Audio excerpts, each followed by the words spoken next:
Okay. Good evening. Hola Hail. Good morning. Good night. Good whatever it is, wherever you is. So this is Grumpy Old Ninja, and I'm coming at you back at the vampire hours because in the end, it was actually one of my sister's birthday today, or on Saturday, and I had everything ready, but I had forgotten while I was streaming that I had to do that. So I couldn't really stream at all earlier. So I want to take a chance to get some more in now. I also ran into some stuff which led me to try again to see if I could actually make a thumbnail in some way and somehow. And I have almost succeeded. I did not quite make it.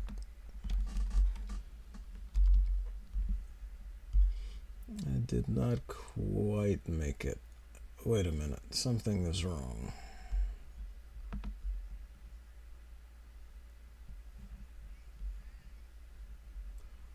Hold on. I'm still trying to prep this.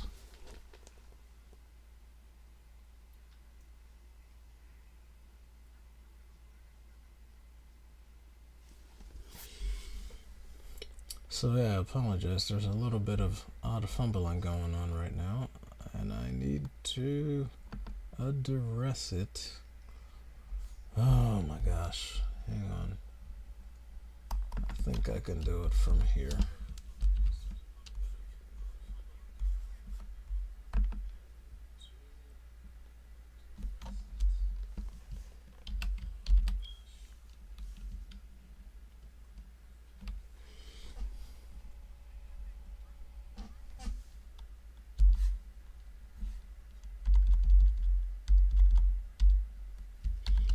Okay, now that we can do.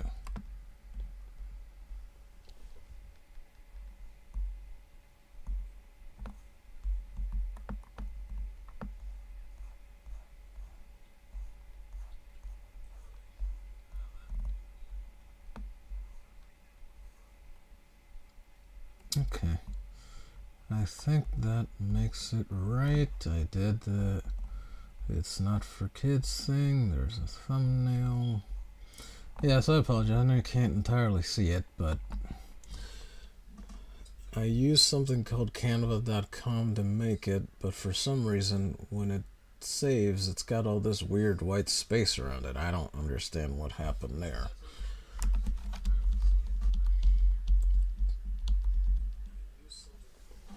I really don't understand that at all.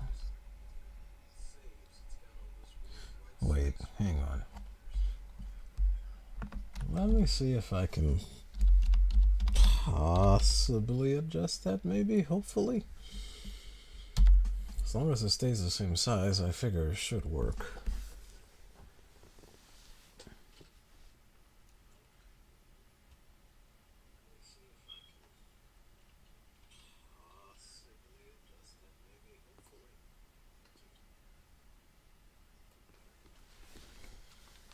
Alright, let's see.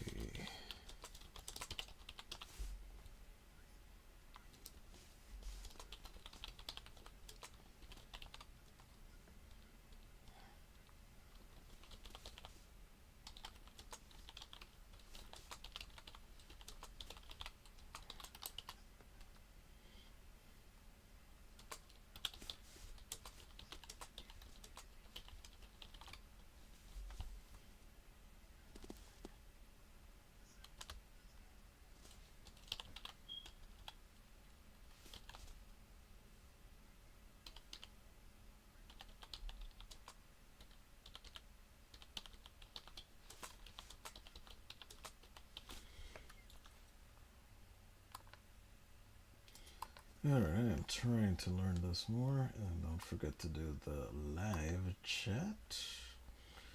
And then, okay. So it looks like the picture's coming in clearly. And the camera is still obnoxious about this extra black space.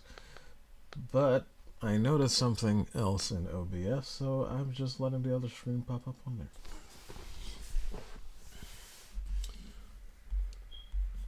I completely forgot about that, but that was not a good movie.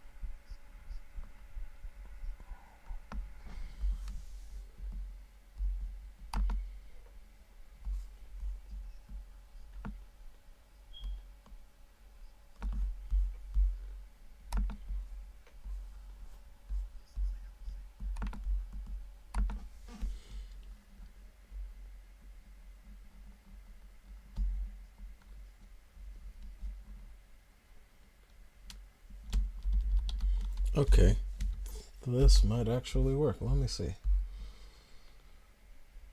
Let's give this a shot. I thought I would be able to do this with another program that someone showed me a while back, but I was not able to do it. I just couldn't. Alright, let's change it again. If I have to do it that way and I just have to take an extra step or whatever, that's perfectly fine.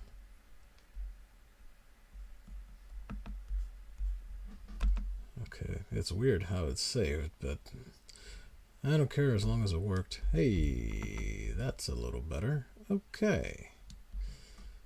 Okay, now the thumbnail is more aggro, more in your face. I like it. And for Super Nintendo are both good. Oh, I have a Flashcast on in the background here because they're still going through super chats and such. Okay, so this is the first one of these streams I've actually done with a thumbnail that I actually made that says the thing. So I got to learn a little something else, and I'll take it happily.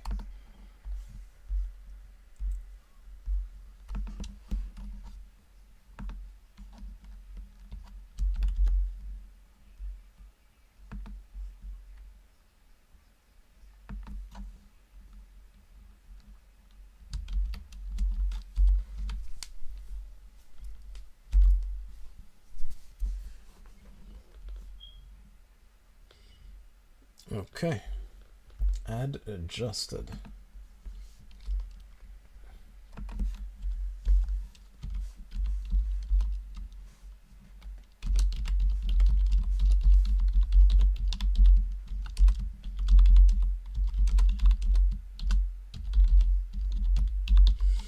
Now, will I be able to do this for the next one? We shall see. I don't quite know yet.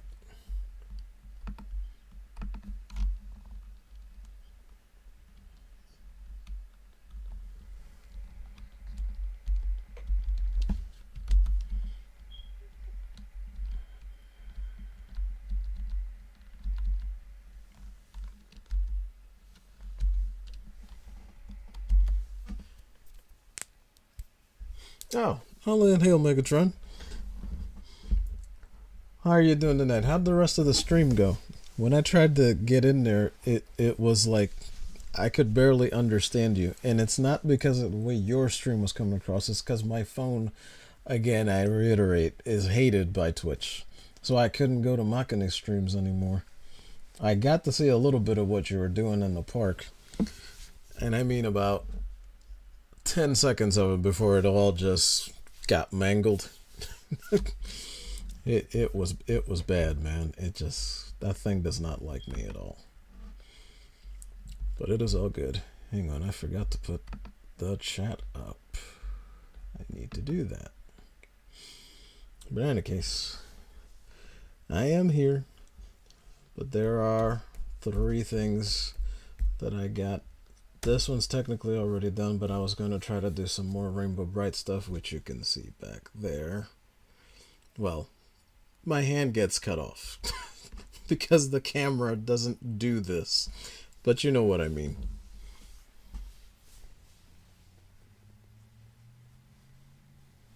Oh, California. That's going to be good. Oh, yes, that will be very good indeed, sir.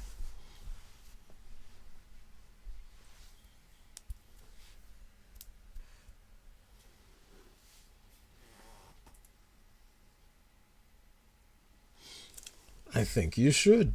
You absolutely should turn it into a death trap. Why not? Let's see. Alright, so let me move this one. Well, at least turn it to the next page. I was going to try to do them panoramic like, but I think I may yet be able to do it stand up. So let me put this to the side here. Let me move this up because I need to do a little more on this one. That's a character I'm doing for my fantasy world with a particular beast that she's riding that I had to make up for my fantasy world, so I had to make stats and stuff for her, but I still don't know what the thing looks like. And I started working on it on my way to my sister's house. And now I would like to do a little more. And then I'm gonna, but I'm gonna still work on this a little bit later too. I just wanted to get a few of these things in here.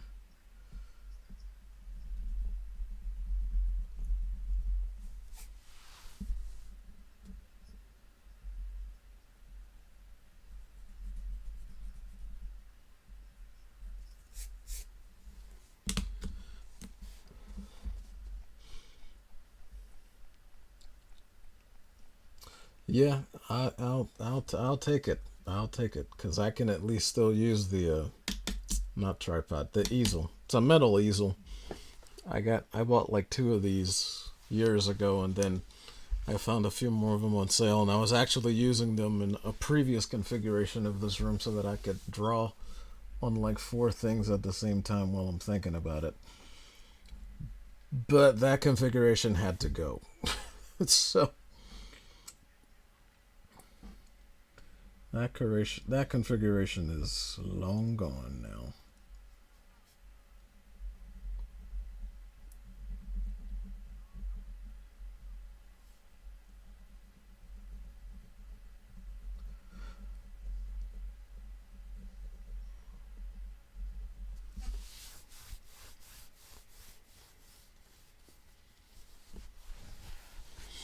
Oh, nice. That'll be good.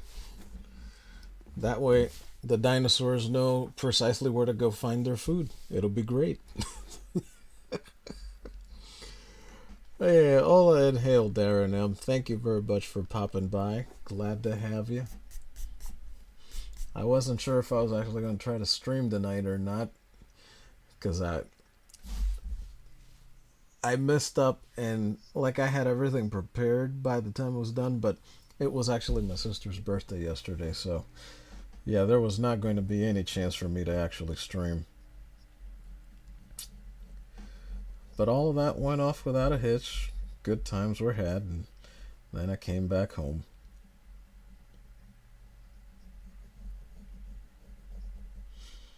Now I'm back, and then I started messing around with some of these a little bit, and I decided, you know what? Let's stream it.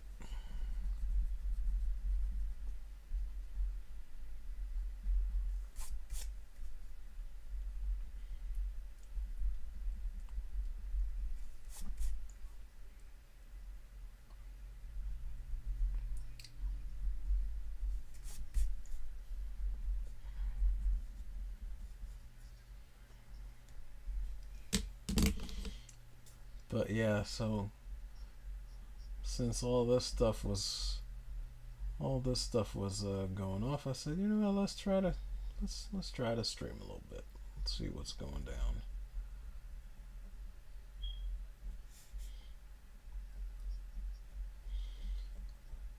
So like I said, I'm still trying to figure stuff out here.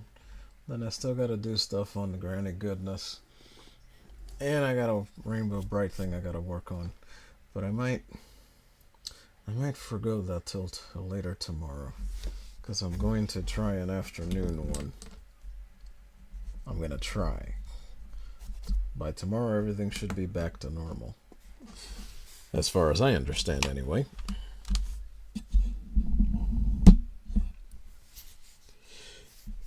It's both. It's everything. Thank you, Darren. I will. Thank you. I will pass along. I will pass along the birthday wishes. I can imagine the UK map was not going to be fun to work on. Not the way they have those islands, Megatron, for sure.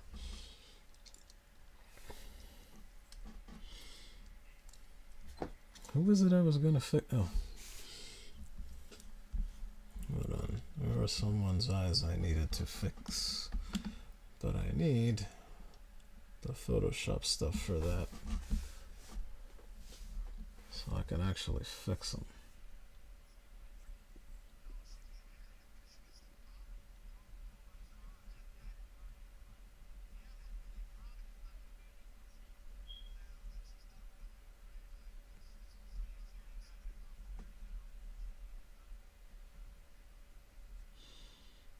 I think I'm going to give her more manga-ish kind of eyes. Apologize, I know this is really small, but it's, I got no zoom, so I gotta work with it how I got it.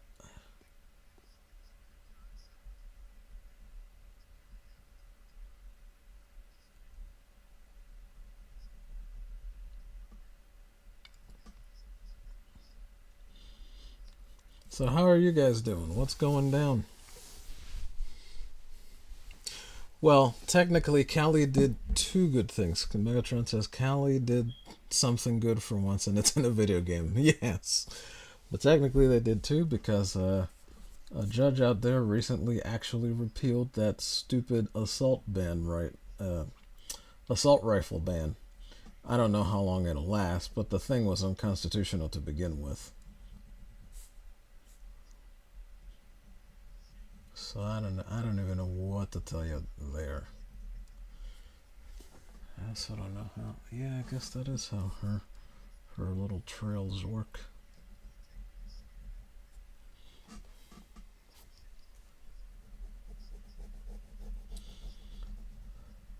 So yeah, it was a good day. And it was even better because I didn't have to have any cake, so I'm not any fatter for it, thank God.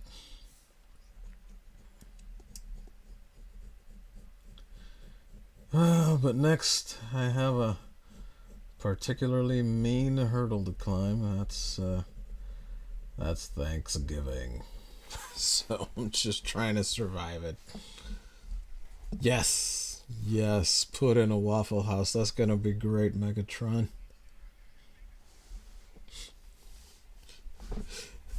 Yes, Darren O says it sounded like your project is shaping up very well, Stunning and Brave Megatron. It is. Oh, Darren M, if you want, you can. Megatron is doing that on Twitch. So if you want to pop over there when he's doing it, you just keep an eye out and sub to him, and you'll be able to see it. The little bit of it that I got to see before my phone conked out was pretty neat. You may enjoy it. It's almost peaceful watching Megatron set up that death trap for people.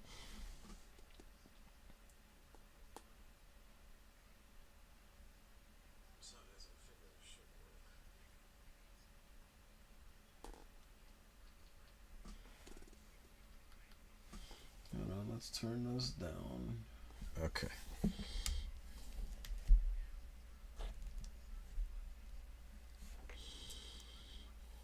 Okay.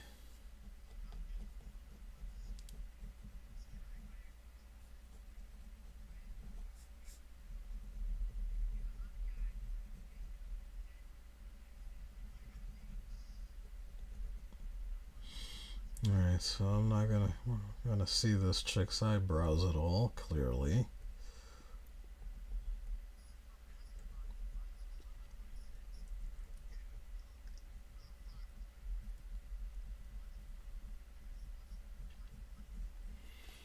Okay, I think I can get away with that for now.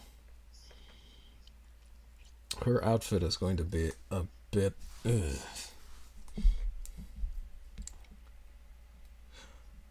Man, I keep missing the rabbi streams, but I'm not always up on Saturday mornings, but I want to, because that's when I ultimately want to be able to do the stream. And I know nobody's going to be around, but it's a good time because that way I can have the rabbi on in the background so I can actually listen to it.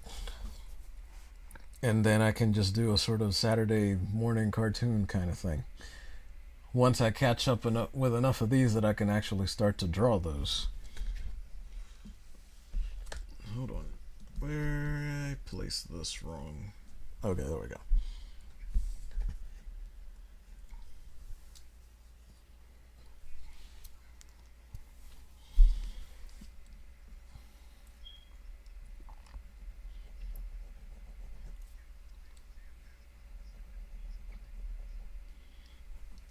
Oh, right. I'm not doing those type of boots anymore.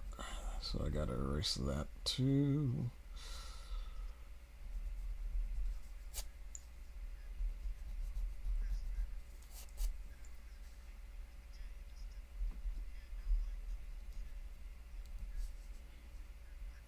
Okay, let's erase some of these too.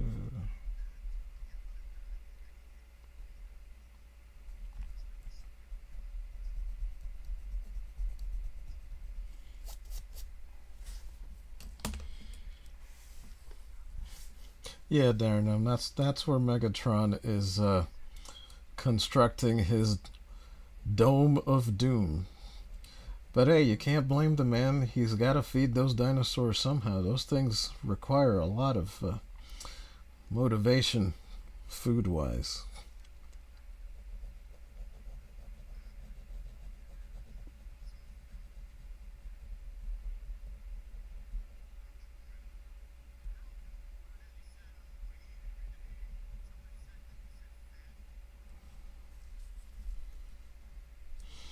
No, that's not correct.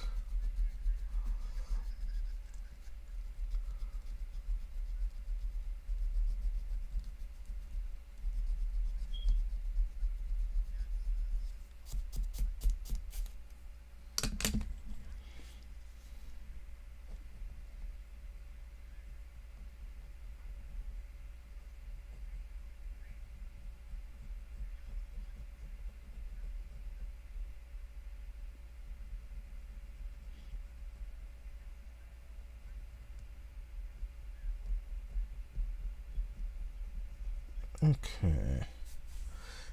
Yeah, so that's pretty much what the going down is. And I just want to work on some more of all of the stuff.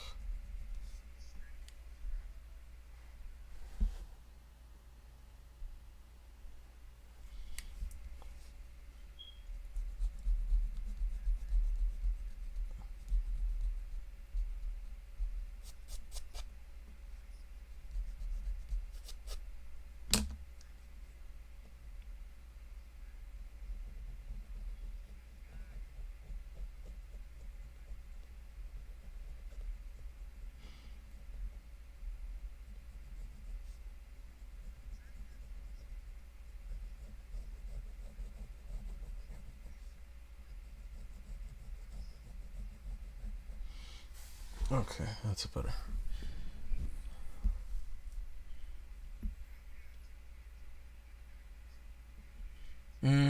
I imagine, Darren. Yeah, Darren says good plan. The rabbi switches up a bit sometimes.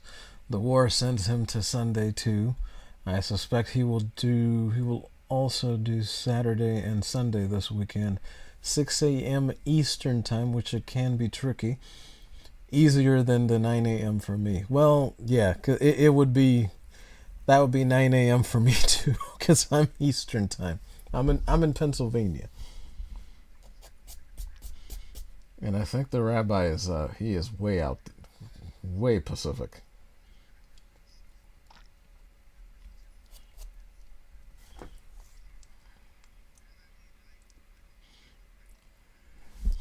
All right, I don't need that line anymore. So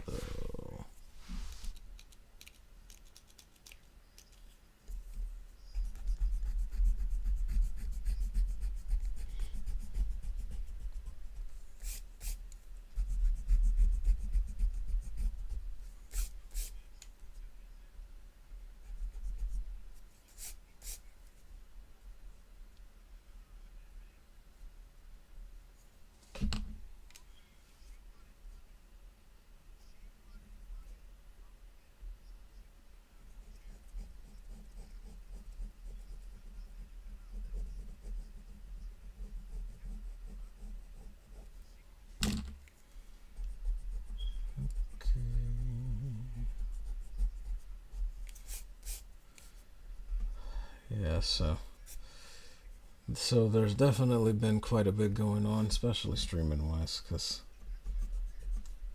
let's see, Megatron was around noon-ish.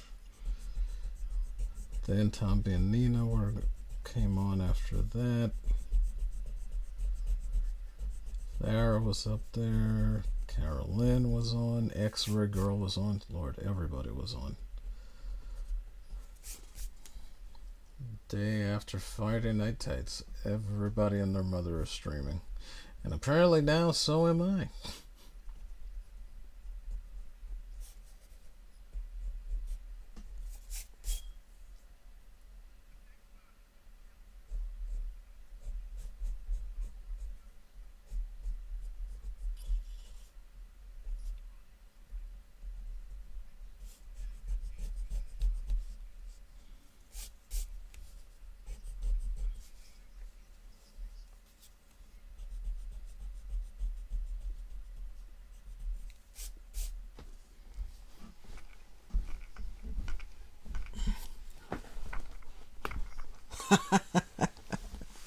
Megatron says you can run over the guest in the Jeep as well. Fantastic.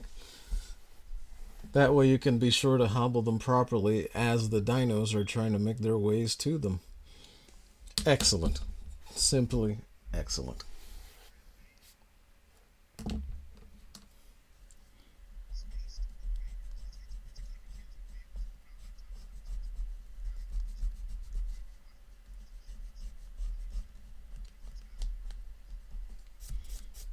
I think I've seen Spaced Invaders.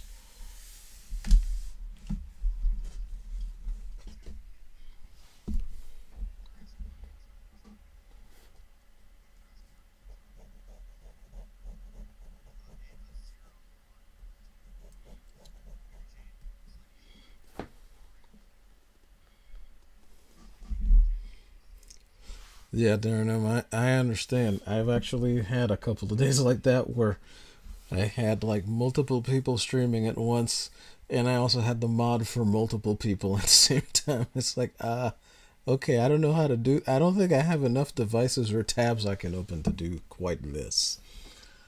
Oh dear. Yeah, so that definitely gets rough, Darren, for sure.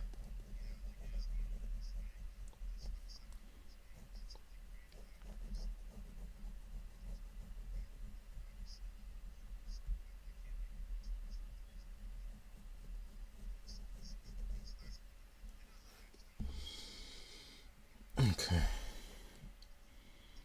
I think that is.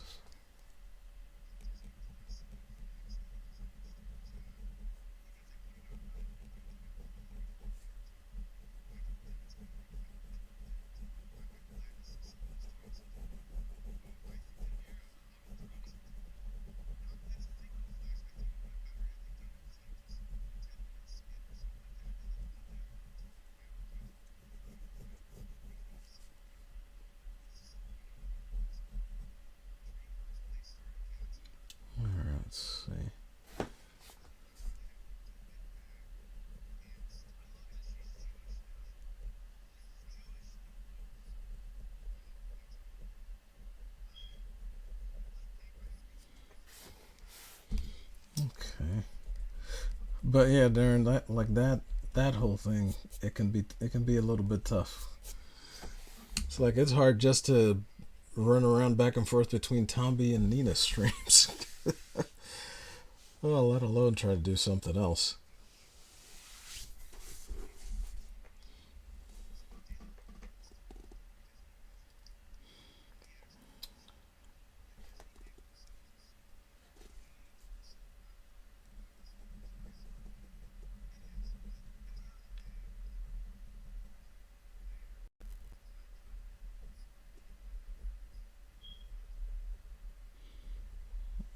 I did want to watch that.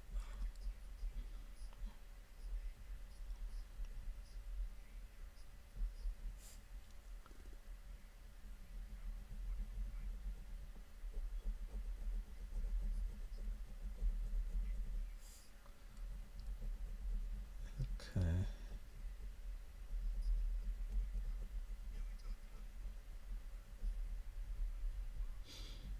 I guess this winds up looking a bit like a keyhole.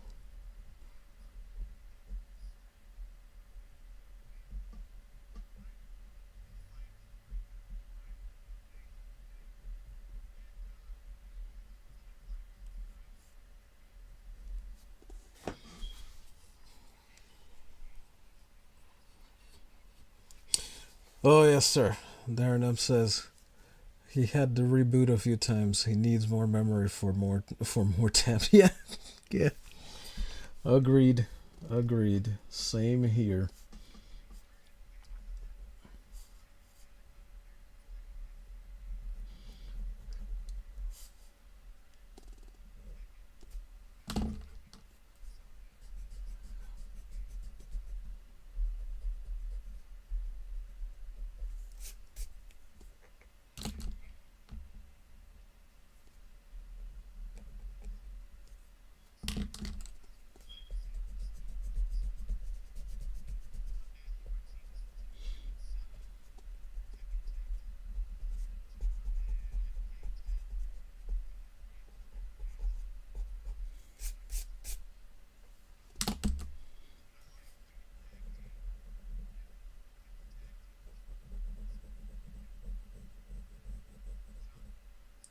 Ah.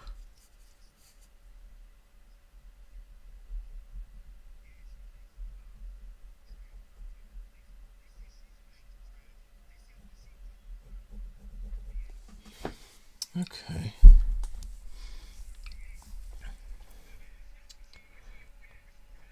Very true. Grand Prix between Tombi and Nina. So many people bounce back and forth.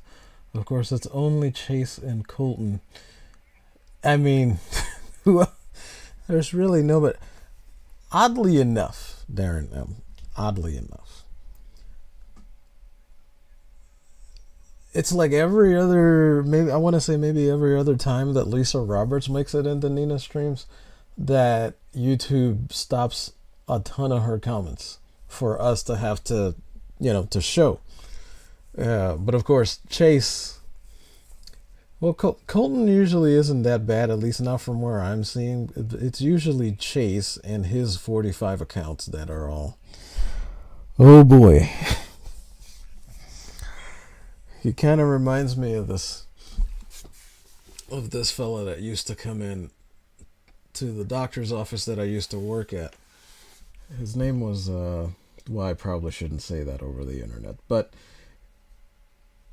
Bill, let's call him Bill.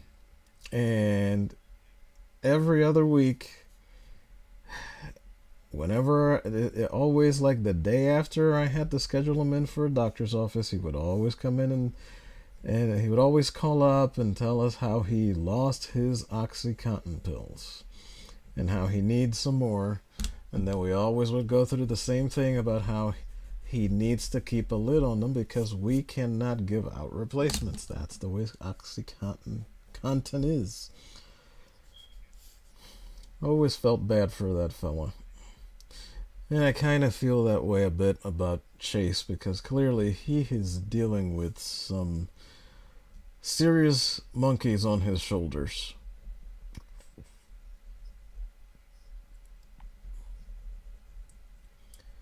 I don't know. I don't know what he's dealing with, and that's kind of what I try to think of first, because I know he misbehaves, to put it mildly. Uh, and so I never try to give you any grip about timing him out, and I always at least try to mention to him, I was like, dude, you gotta do right, or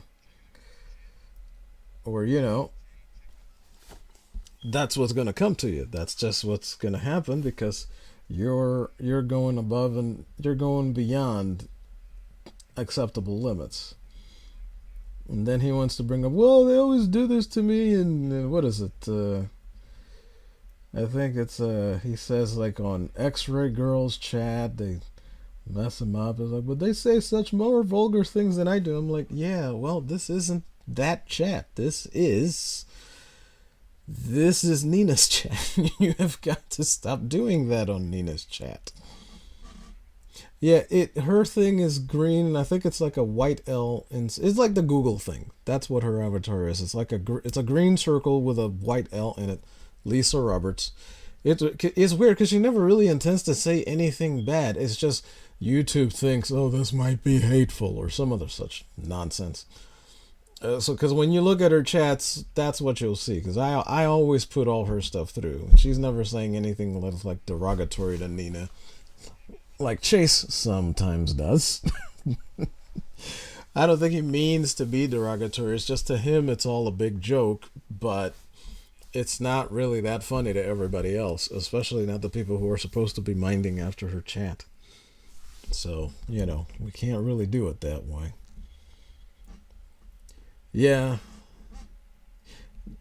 No, I'm not sure you ever did. It's just her Lisa's comments, they just kind of come up blocked, so we always have to put them through. Oh, okay. I didn't realize that Colton gets that. So you're clearly got the handle on him. I don't think I've ever seen much of him in a misbehaving sort of manner. Not Colton anyway. Chase, like, I don't even know if Chase and Ghost Dog are the same person or not, but I know that both of those accounts are constantly putting craziness through. But yes, he calmed down the last few streams, but his imagination is running wild.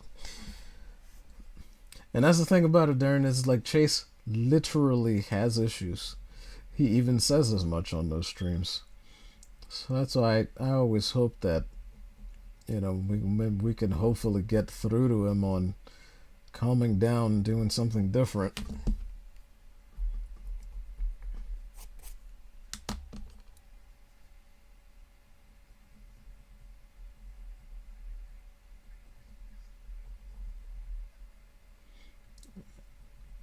Okay.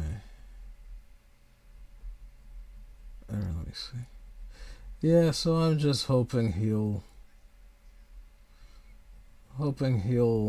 calm down as things go.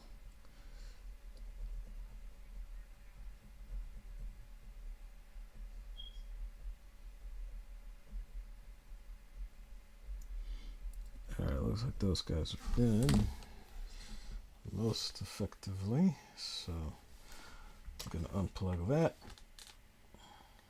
What the heck keeps going on in here? Oh.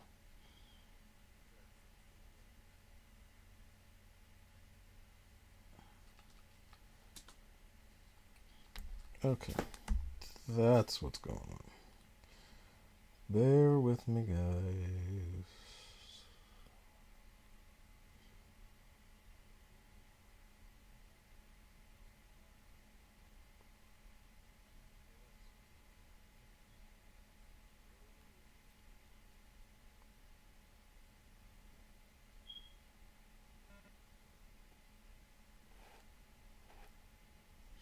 Okay, hang on a second.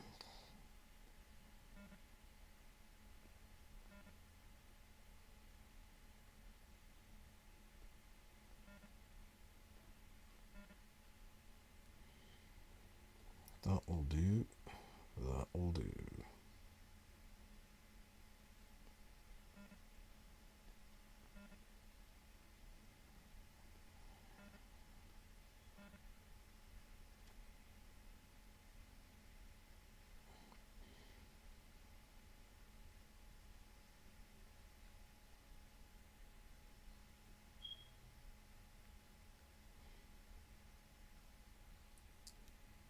Okay. Well, it looks like the thumbnail kind of sort of worked.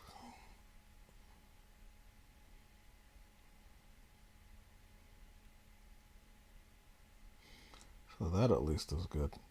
Ah, so they really are. See, I keep going back and forth between whether or not they actually are, but I figured they really were.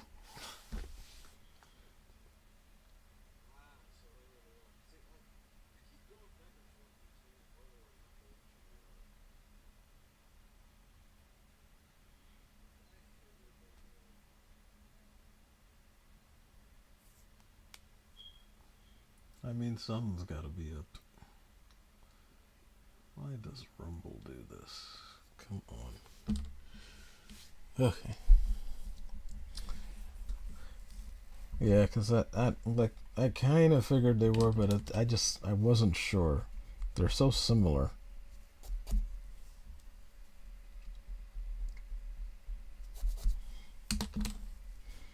Okay, where am I?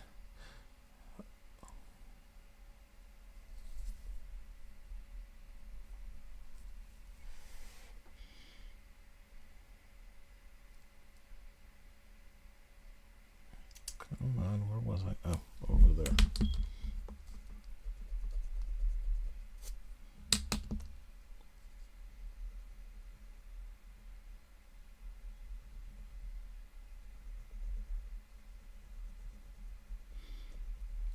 This thing with fists. I gotta. Oh man, there's so much to learn. I'm in such a hurry to learn it, but I gotta slow down sometimes. You just got to slow down.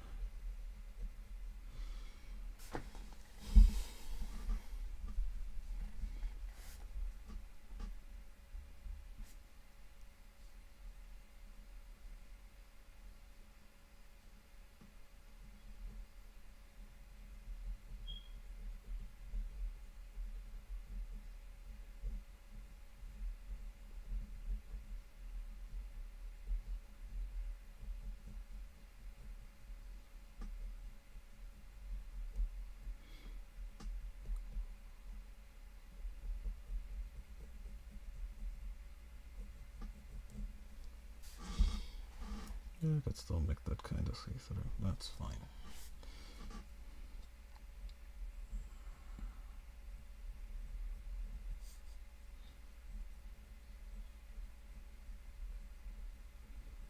Couple of buttons there.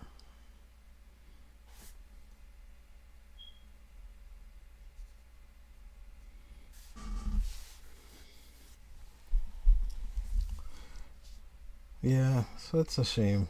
I feel for him, and I really hope he can really pull out and get it together sooner than later, because that's the type of case that tends to wind up going overboard in a few months, especially if no one looks in on them. So I don't know what that situation is like, but prayerfully he will come out of the spiral.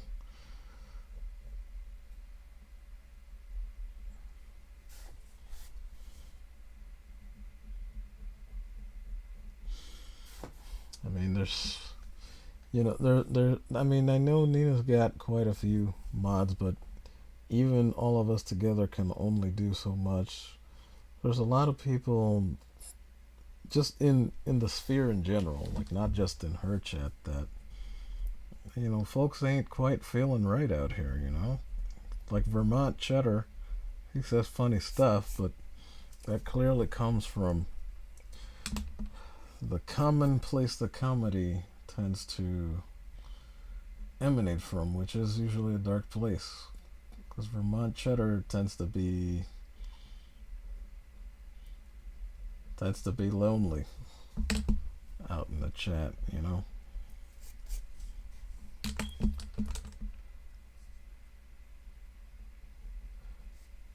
But he seems to be a pretty decent person.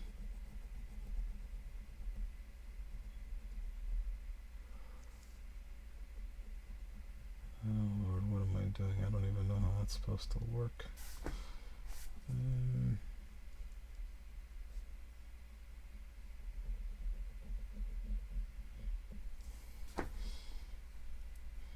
So yeah, like most of the folks that go in and out of there are pretty cool. But some of them do get a little bit what you and I would call, I guess, out of line. Right, yes. He has some. He calmed down the last few streams of his imaginations running wild. Good point. He has some different but similar demons. You are right.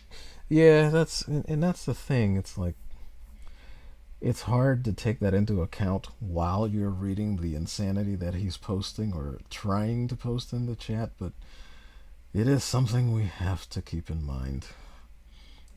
I wish we didn't, but we do have to, because it's like, I don't know. I mean, you've probably had to deal with one or two petulant children in your own life at some point, and that's just kind of how you have to deal with these adults, because that's like whatever they're going through is what it's making them essentially regress into that. At least that's the way it feels. I'm no psychologist. I wouldn't really be able to tell you. I've got random levels of biases when it comes to how I feel about the whole of that field because of my own personal issues in my own life. But I've at least gotten past enough of it where I can at least see the use of it as a tool for good. It can be used for good. It just, for me, doesn't seem to often land that way. Geez, I hope I didn't make her too wide there.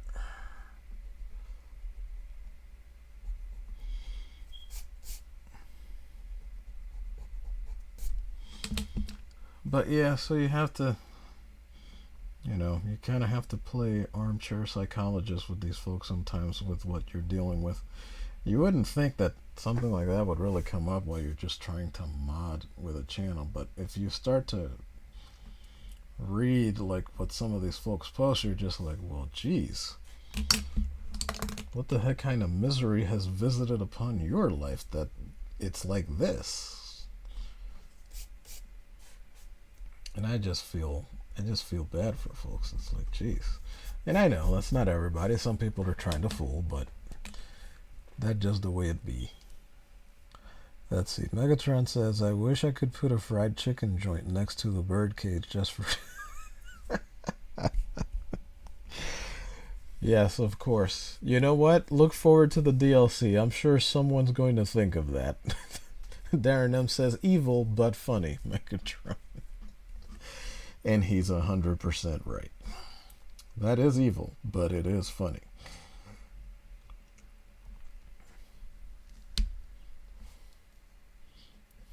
That's how you'll get a fried chicken joint you can put right next to the pterodactyls and the other Archaeopteryx or whatever, however the heck it is you pronounce that name that I can't pronounce.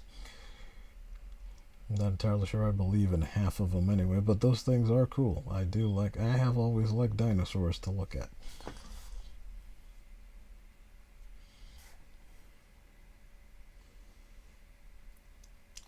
Okay, dokie.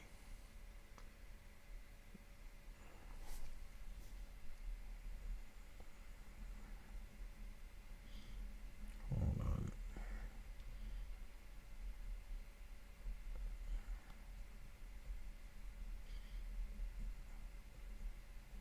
Supposed to be for the larger sword, which should show up behind her hair. Okay. And the fencing sword is going to stay over here. Oh yeah, I wrote something down on here. Because while I was trying to add to her background for some reason, unbeknownst to myself,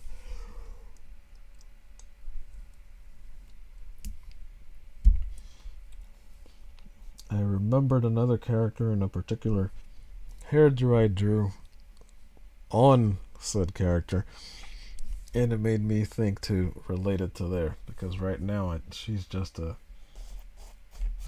own focal point, so I can have her run into that particular person, since they are in the same world, just not the same country.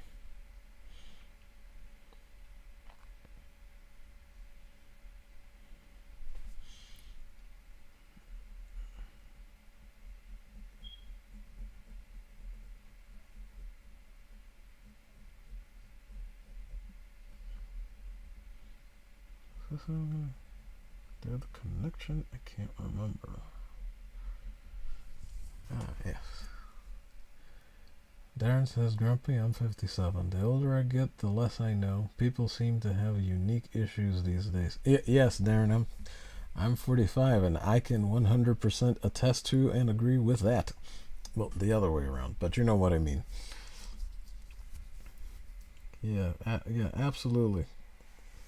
That's the way it feels, man.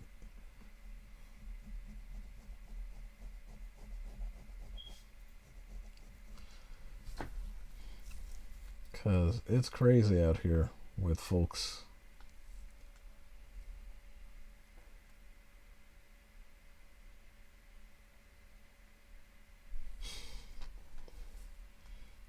Oh, Megatron says, the way I'm mapping out the park is all the carnivorous dinos will be on the outskirts and all the vegan dinos in the middle.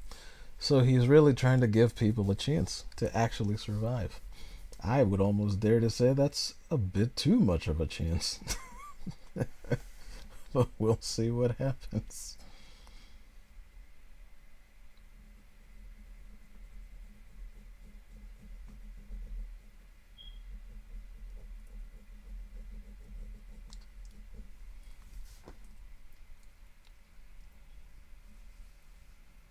Oh. Really? Okay. Let's do that then.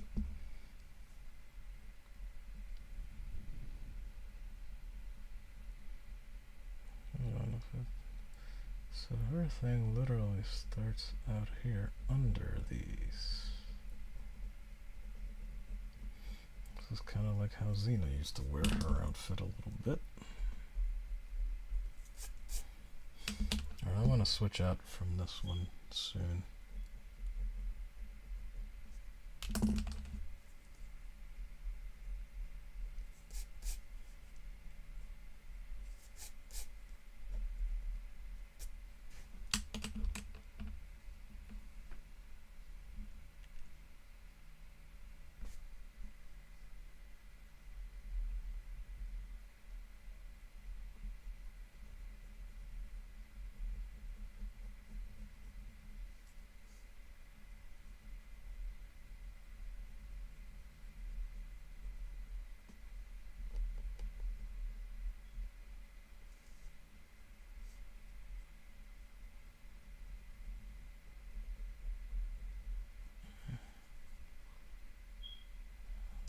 Just do a little hook there.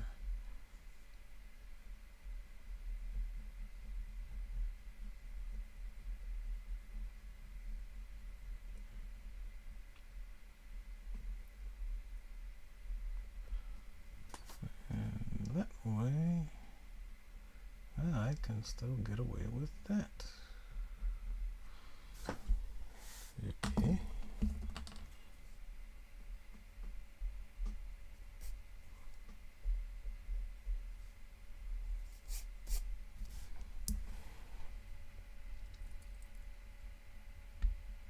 Darren says quite sporting. It is. It's very sporting of Megatron to give folks a chance that way.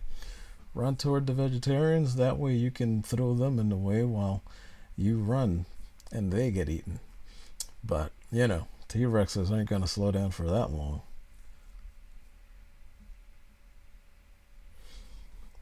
And then Megatron says, yeah, well, if there's a storm and the gates open, the tour groups are going to be screwed, rolling on the floor laughing. And yeah, that's I would say fairly accurate.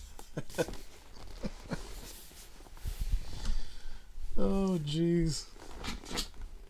Excuse me, I must adjust this darned chair. This far I can get it to go. It feels like it's getting caught somewhere, but it's fine.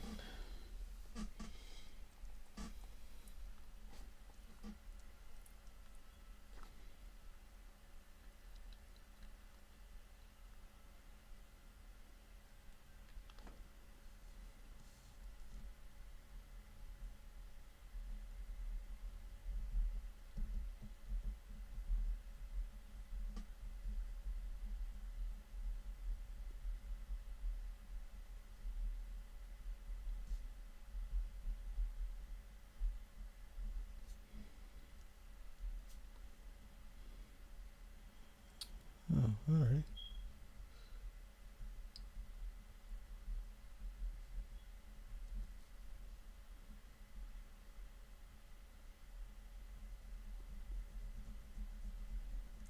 Would be flames sort of leading up to there. But you wouldn't see it on the other side though. Okay, I can take that. I did this again clearly.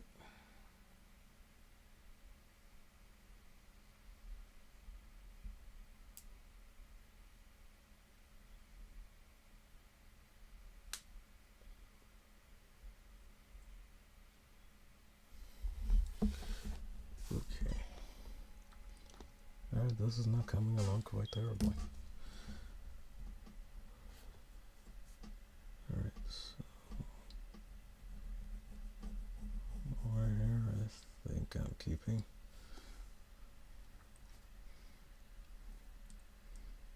This is supposed to be a saddle.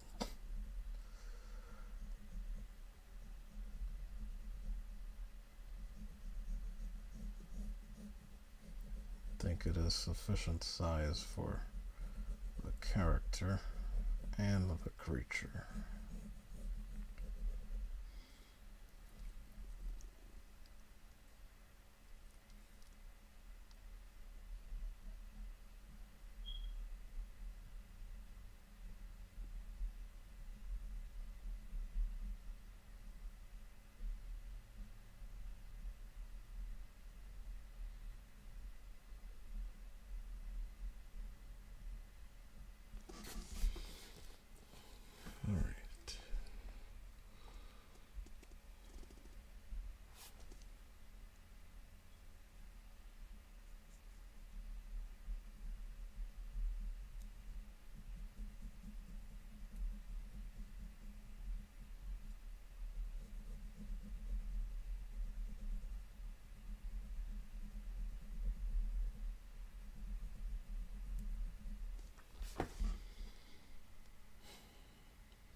I don't know, but we'll keep going. That's supposed to be the tail here. I just have not been able to make the connections as to what the heck the rest of this thing looks like. Not yet, but we're getting there. We'll get there eventually. Today is not that day.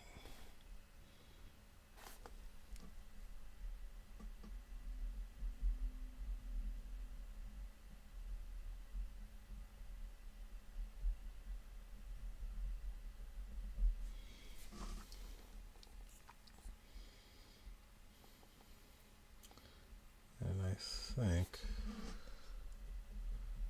that's gonna do it for now on Ignis.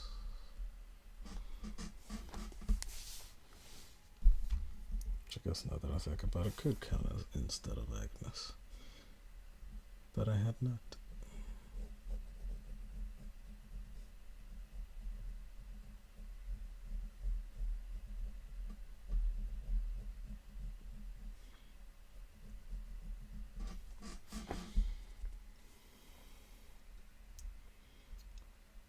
Okay. Terrible for something I wasn't even expecting to be doing. Put big gems on the boot.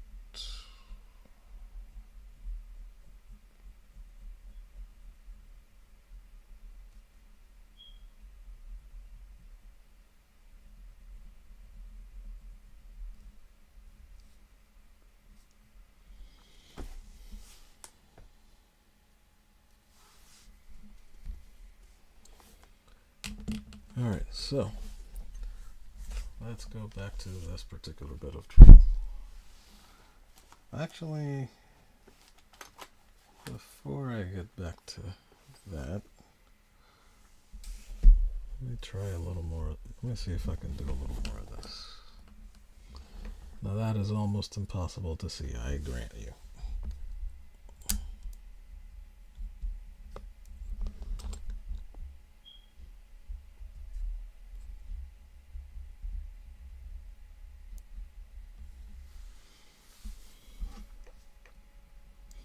But that's why I love 0.3 millimeter lead.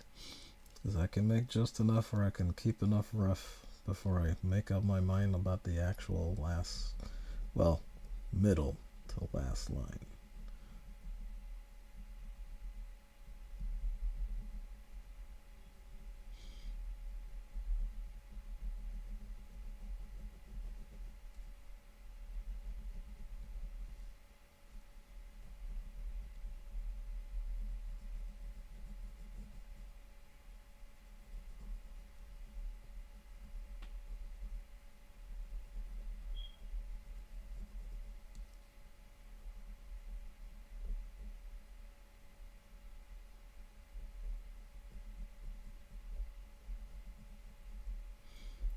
So, unlike her compatriots, she's gonna have the other stuff right about the top of the ankle, I think.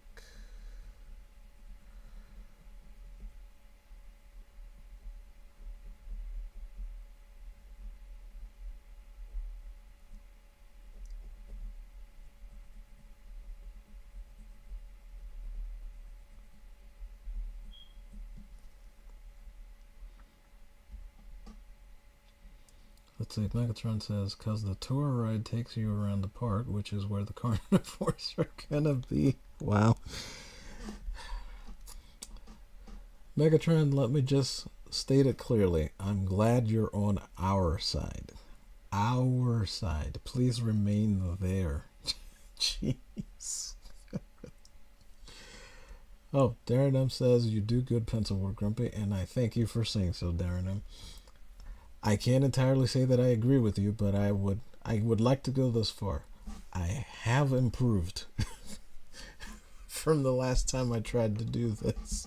Yeah, this is a 0.3 milliliter lead that I use. The only thing, and they are soft, so you have to draw soft. You don't go in there and just start hammering down everywhere. You have to draw softly because they will snap on you, man.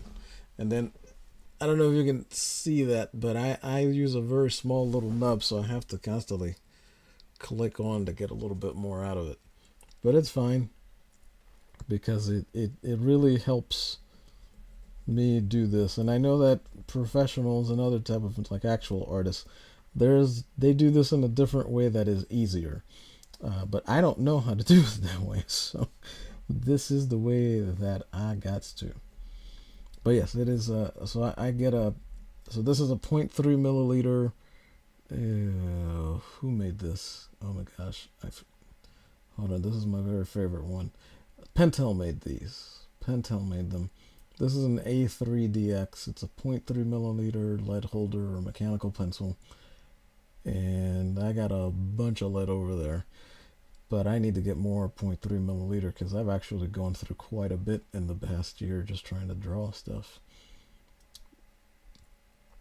But yeah, this is not a new mechanical pencil either. They made this thing a while back. And it's a pain in the butt trying to actually find a replacement of them. But I do have one replacement where all of this hasn't worn off yet. But yeah, it really does help me get the job done, so to speak. There's going to be the particularly skinny one. Oh, in case I haven't mentioned, she is cohorts with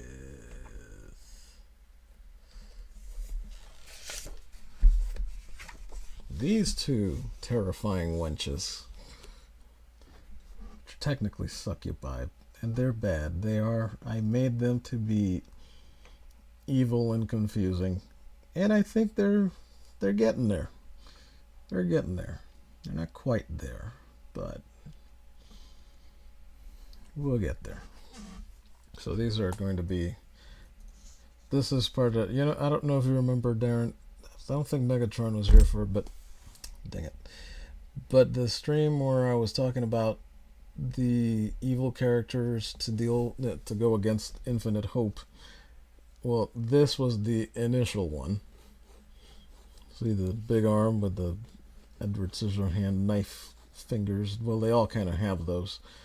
And I just don't have her weapon in it. I meant to put her weapon here, but it just didn't work out that way. And so this was meant to be the third character, but it wound up being the second. And I moved the design that I was thinking about using for her over to the one over to this one.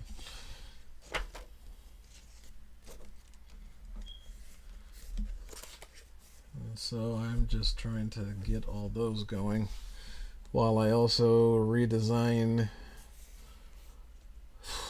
got like 10 of my other characters, because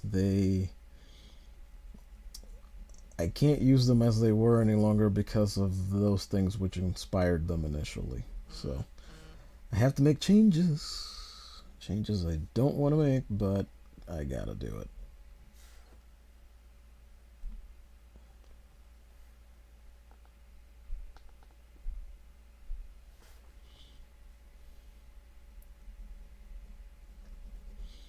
And they kind of change. And it was time I adjusted their look, because I still don't have their final looks, but I got basics and basically what I was dealing with over the years. Oh, and then in this one let me see, I have to take this off for you to see it. Let me see if it works. It should work. Okay, yeah, so that purple chick there is kind of what I was using a bit for this. I don't know if I'm going to take the whole monarch motif. Probably wouldn't be a bad idea to use it.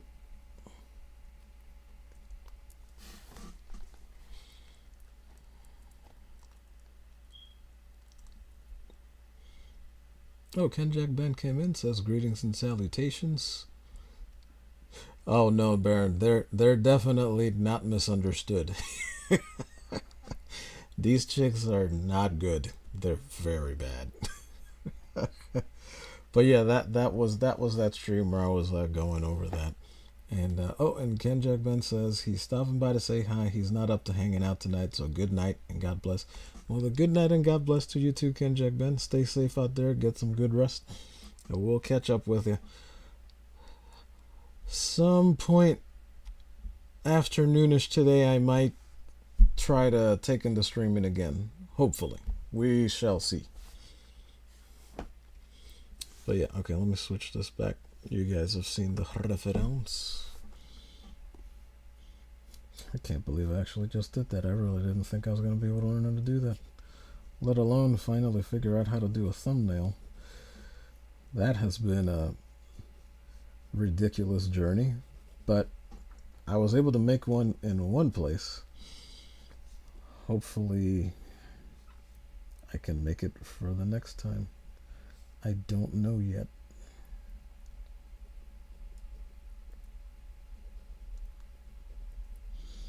But hey, look, learning is good. Learning is always good.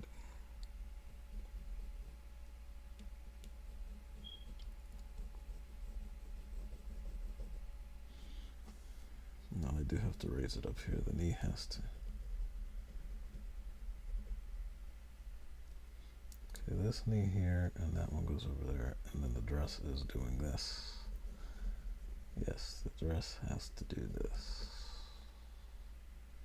Because it's not really a dress. This is technically, if anything, a bell bottom.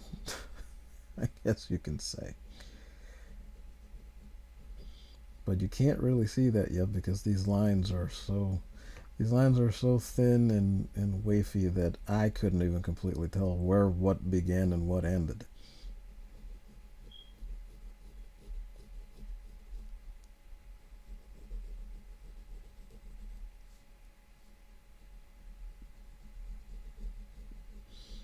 That is the double-edged sword that is the 0.3 milliliter lead.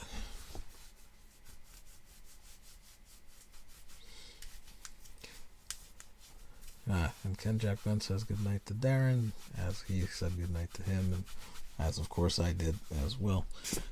And then Darren M says, you are learning loads, hashtag onward and forward. Yes, and I agree with you, Darren. Onward and forward. I have been learning some other stuff, and I am trying my darndest to make sure I take advantage of it. First things first. It's a really, really long bell bottom, but it still qualifies as a bell bottom nonetheless, basically.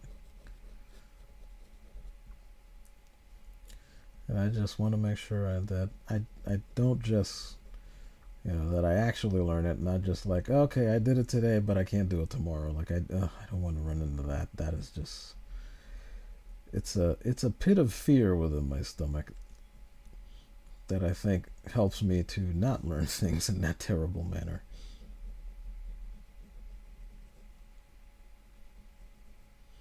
Like, you gotta be able to do it tomorrow.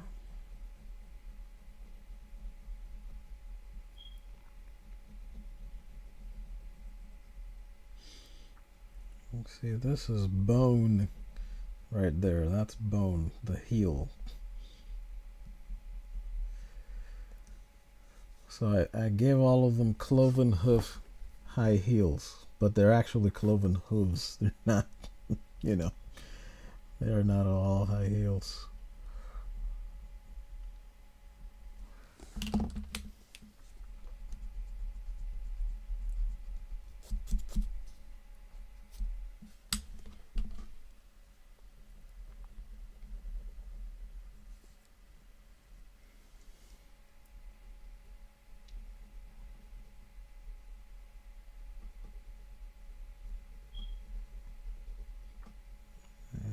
She was going to have the garters.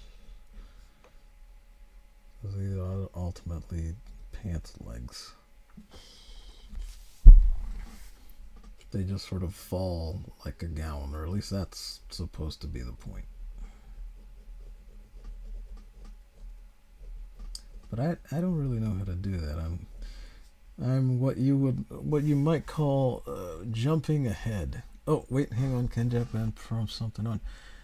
Before I go, Grumpy, you might not want to show them scantily clad ladies. YouTube doesn't like that. Just a heads up. No, I understand, Kenjack, Ben, I know.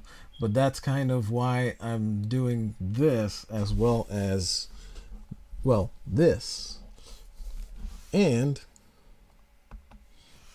this. Because I know YouTube gets annoying, but ultimately, I decided to wear the target so that Mad's Mama Bear can see if she's going to be able to survive doing her version of this, because she's the one that actually came up with it. But for me, this is a way to try that also, to see what happens. Hold on, I screwed that up. Okay, that's better. Yeah, so I hope so. So far, I've done maybe 2 or 3 with this type of sort of content, and I made sure I put on the thing where no, this is not made for children, so do not feed this to kids. I did put that on the stream specifically, and YouTube has not yet struck them down, so far the test is going so good.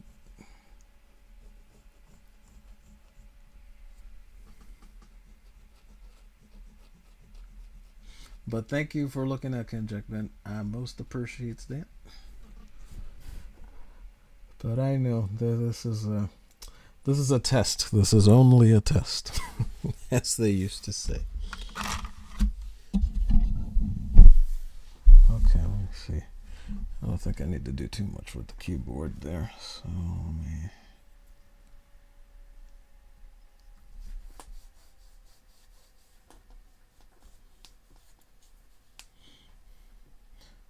Megatron says he might have enough spots to give all the big carnivores their own cages. Well, then the people can clearly see what will be coming for them.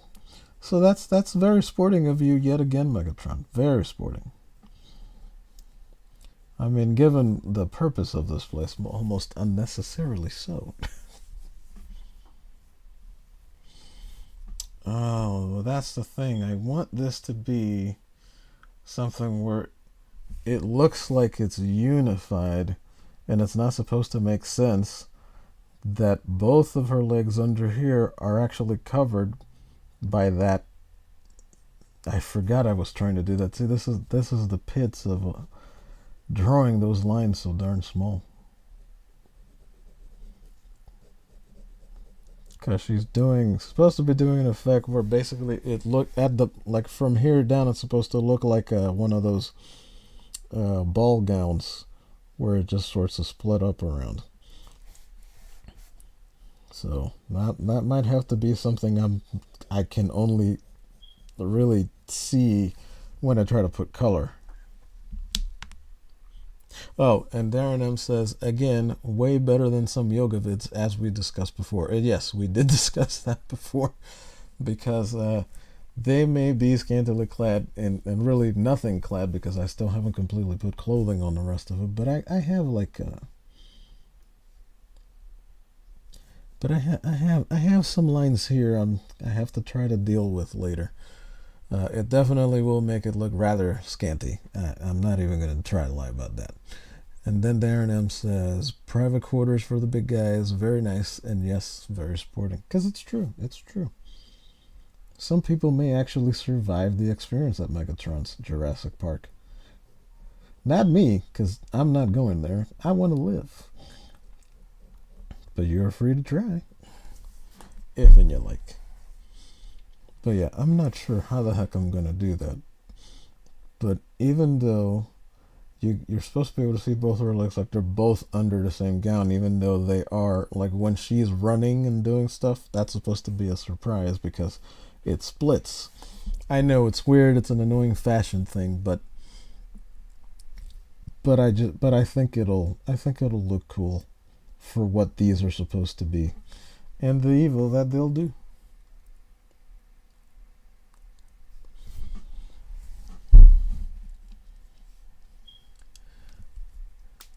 Oh, Megatron says, I got Monday off, so I may end up streaming more Jurassic World. Yeah, why not, man? So far, California is my favorite map to work in, surprisingly. That is surprising, considering the state of California in our world, certainly. And it's a shame because, people from California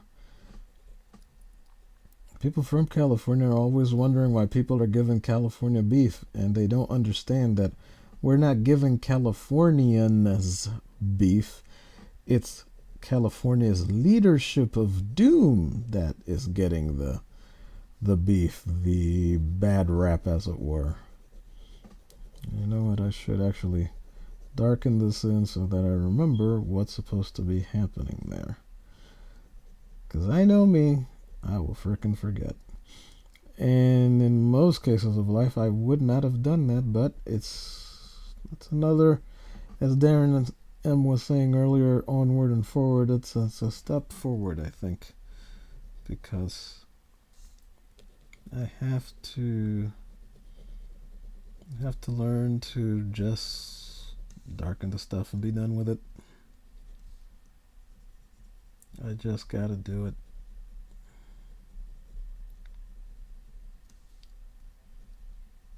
I gotta deal, because if I don't, then I'm never gonna friggin' get there.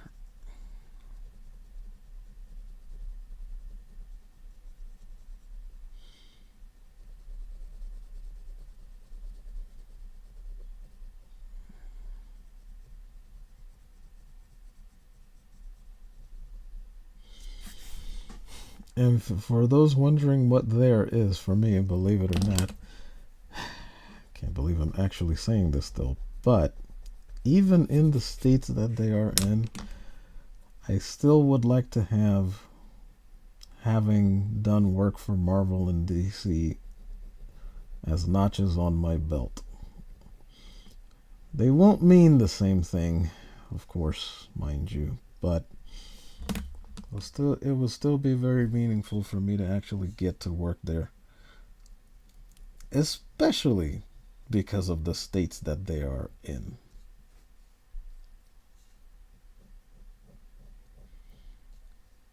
But I do still want to actually get to go by there. Both of them.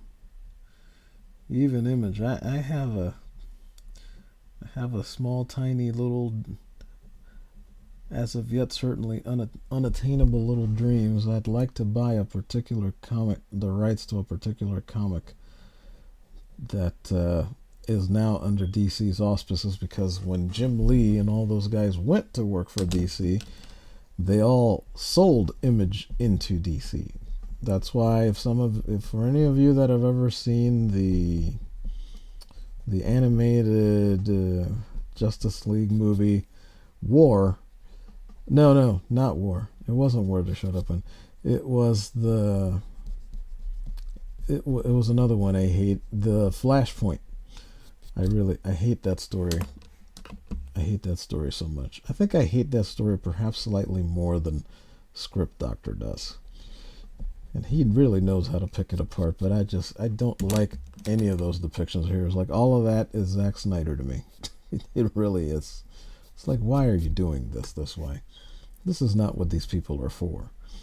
And like, how the heck is it that the Flash saving his mom affects Batman and Superman in any way? It, like, no, that's not how that whole, what do you call it, the butterfly effect thing works. That's definitely not how it does that. Doesn't make no doggone sense.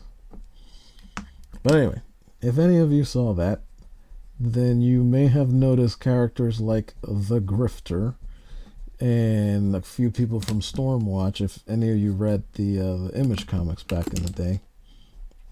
And that's because, well, DC's got the rights to all of them. That's why frickin' James Gunn is going to do, apparently, you know, as he still claims, an Authority movie before he does Justice League. Look, the Authority doesn't belong in the same world that the Justice League is in. I can see using them. I can see using them like to set them up as like a team that the Justice League have to go after, but no, you don't have those people showing up before the freaking Justice League. Like they do not, they haven't earned that. Oh, and Darren M says, can't blame you there. It is the big leagues. And yeah, it's not just because of that, it's because that's been, you know, I've had several dreams, but because the other one is to have done work for Disney in animation. But I always wanted to be able to make comic or draw, at least, you know, if not write, you know, I always figured I likely wouldn't get to write them, but I did want to draw comic books for good writers over at Marvel and DC. Like for years. Like, man, what would it be like for me to actually get to draw for, like, Chuck Dixon? Holy cow, that would be great.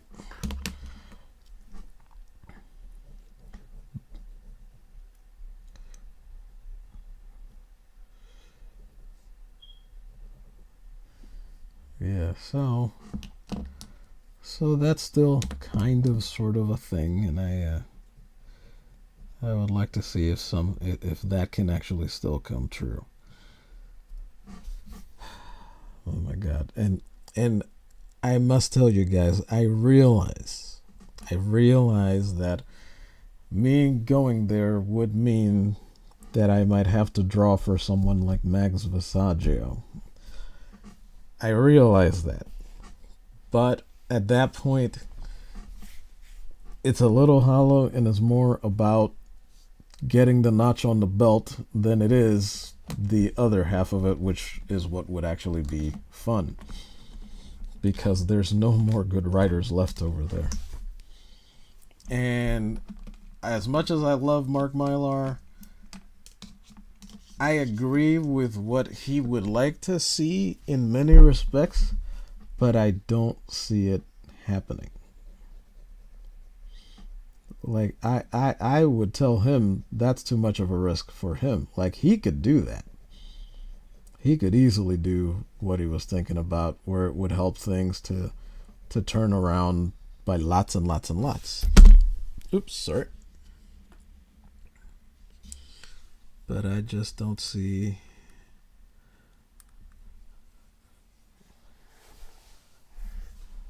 I just don't see it. It doesn't mean that it's impossible, nor that I even think it's impossible. Because look, let me see, Kirkland, who's doing that Void Rivals thing now, which if you guys haven't seen, actually it does seem to read nicely, although some of the cover art is very strange and you can't tell what the heck it's about, but it's something that's happening within a universe where Transformers exist along with G.I. Joe. That's Robert Kirkland, who did The Walking Dead, Invincible, and things like this. But the cover is very confusing, like the initial ones. I forget who it was that drew the prowl for it, so you can tell, like, okay, that's what this is. Oh, I think it was Kelly Jones that drew the prowl cover for Void Rivals. It's like the first couple of issues or something. And that was pretty cool. And the story seems to be nice, but it's like you couldn't tell what was supposed to be going on here. And if I'm not mistaken, that's being done through IDW. I don't know how much longer IDW is going to be able to hang on to those things, but, well, we'll see. And the story's not bad from the little bit I got to read.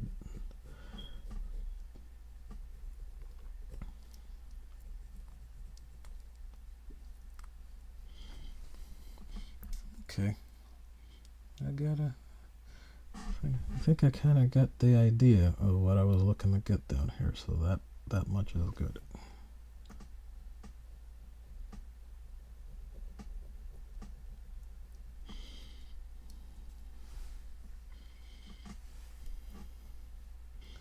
This is confusing me so much right now. You guys don't even know.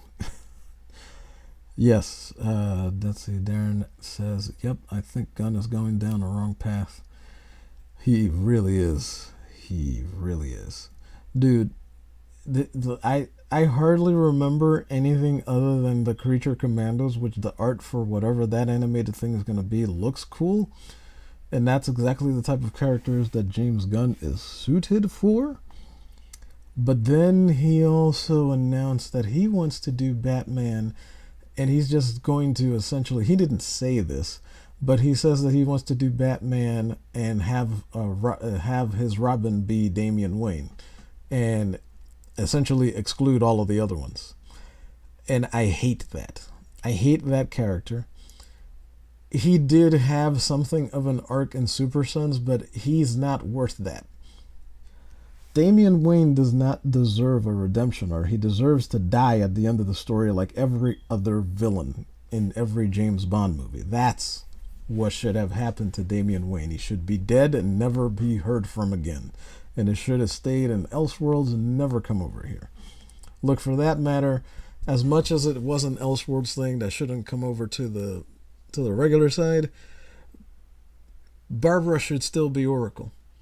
And they should have brought back like the original Batgirl, Betty Kane, and then cycled through the other ones until you get to Spoiler, which eventually gets to be Batgirl and Robin.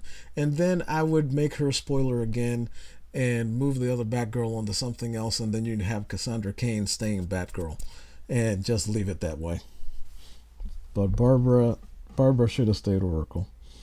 That was immediate, fantastic, quote unquote, representation, if you will, because okay, they took my legs, but guess what? I still got my brain, and she is the origin of the person in the chair. But that's the thing, is nobody else needs that. Spider-Man doesn't need a guy in a chair.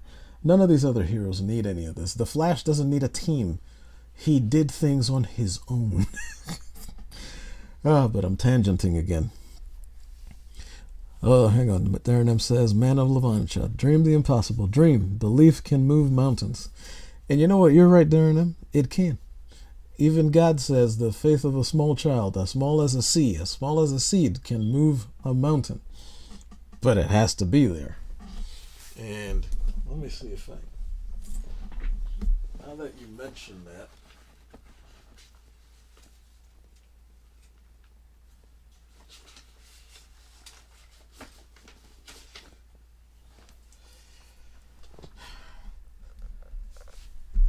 You might not recognize that. But if some of that looks familiar to you, Darren, that's because I understand exactly what you mean. This is number 16 of that series, and it's got this many. They're in Spanish. It's the most, well, okay, let's see. I'll read it to you as such. It says Nuevo Auriga. That's the publisher, I believe. I don't know if you can entirely see that because I can't put it in the camera. But it says this is La Más Completa Biblioteca Juvenil, which says it's the most complete it's the most complete young adult library. Well, juvenil really is not young adult; it's just for youngin', and that is starting with Heidi and ending with. Let me see. I think the Lighthouse at the End of the World. It's 118 books that they did and reprinted so that the young can read them. So yes, I know just what you mean, Darren. I'm all about that guy.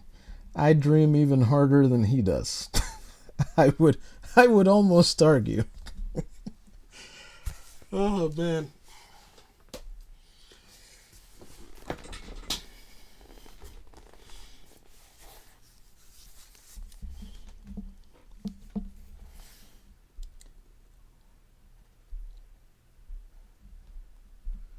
In certain respects.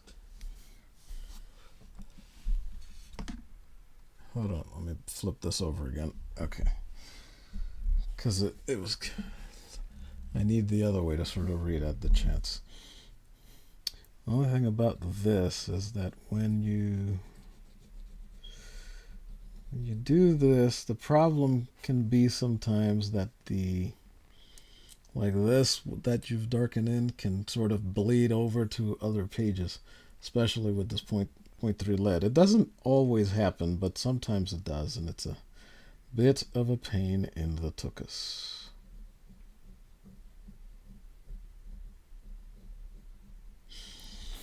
But I gotta darken them in. Nonetheless, I have to try. I have to start somewhere. If I never start, I'll never finish. I forgot, I need to put that as a...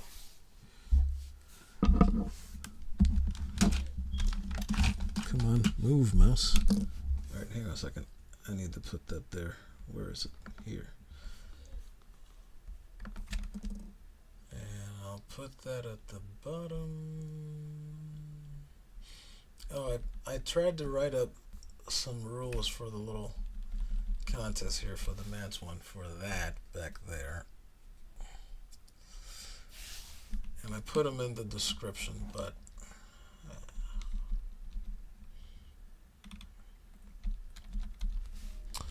let's see, hashtag if you never start, you will never finish.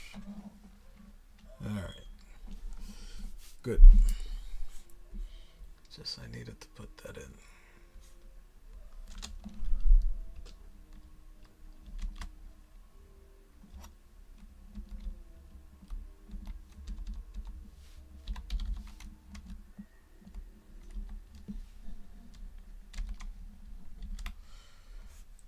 Where is the description? I lost it. Oh, no, here we go. Here we go. It's right here. It's right here.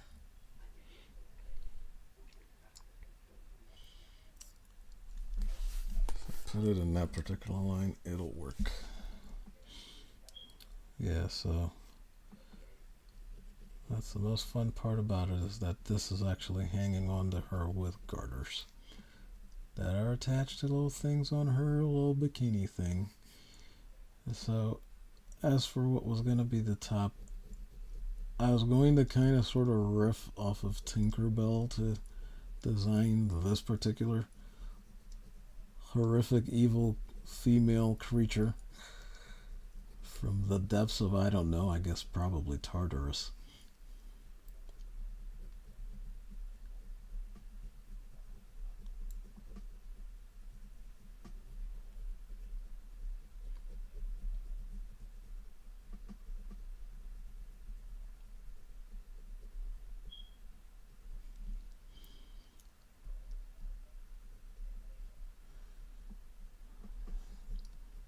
I guess it's still. I don't know. Maybe it's still possible, but I'll see which way it goes. Right now, maybe not. Oh, we'll see. Come on, back here.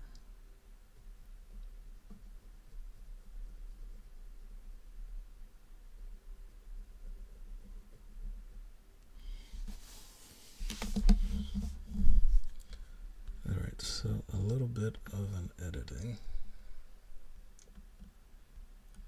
Not here. Oh, here. I need to change that here.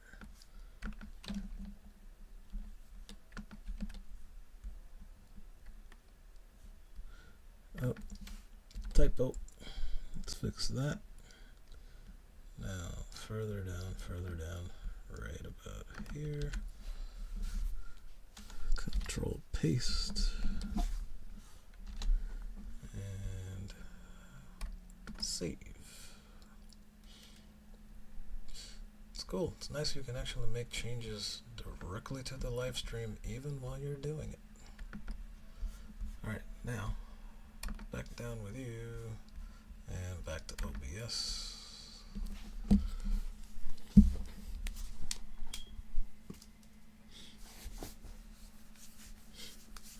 Yeah, it's a great story, man. That's a great story. Yeah, it's definitely a fun one. As far as learning Spanish, if you ever want it, I have it on both Rosetta Stone and Pimsleur to how to learn if you ever wanted it. The only problem is I don't know how to file share it with you. You could do it if you... Do you have one of those mega.nz accounts?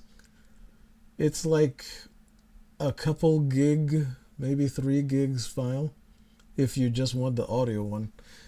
It works just as well as the Duolingo stuff. You're just basically repeating it while the dude tells it to you, and he also gives you examples for sentences. That's how I have tried to learn Japanese. Now for me, I don't get to spend nearly enough time with it, so I haven't gotten to entirely learn it, but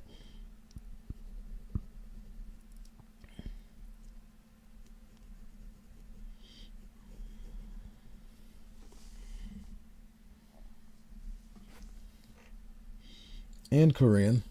But see, that's the problem. I keep trying with too many languages, so. But I definitely have it. It's sitting in one of these 2 computers, or one of the hard drives. I don't remember, but I know it's there because I've given it away so many times. I don't even remember anymore.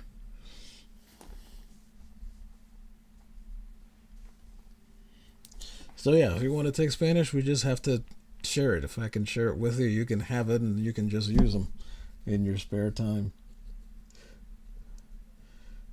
Heck, you can do it while you're modding.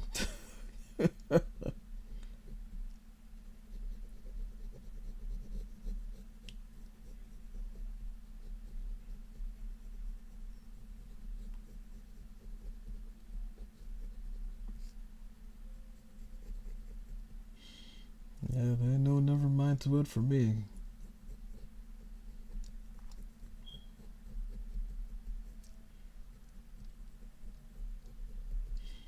I was going to hold back, but no, I won't, because they're all supposed to be like that. Languages are tough. Yes, indeed. But believe it or not, languages work easier from east to west. It gets a lot harder when you get over there. And by the time you make it over to this side, it's much easier to deal with. Because it's a lot easier for you and I'm sorry, it's a lot easier for like Nina or Jasmine to learn English, as hard as it still is, than it is for you and I to learn Farsi. Because English is sort of a hodgepodge language anyway, similarly to Spanish, although Spanish is a lot more rooted in Latin.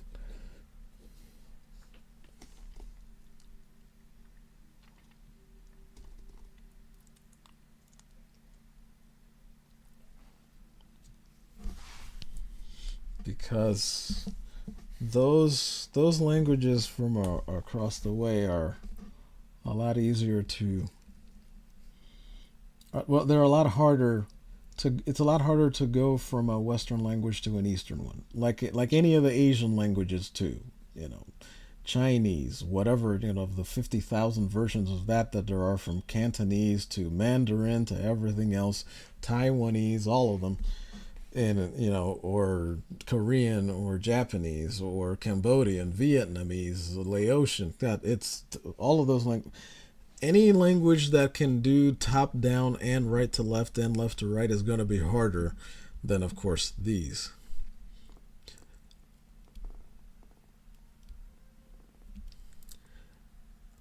Oh, Darren says, I need to carve out some time to do it. I'm slowly learning Thai. Well, see, there you go. You're already working at it. You know exactly what I'm talking about. Thai is just as hard to learn as all the rest of them are.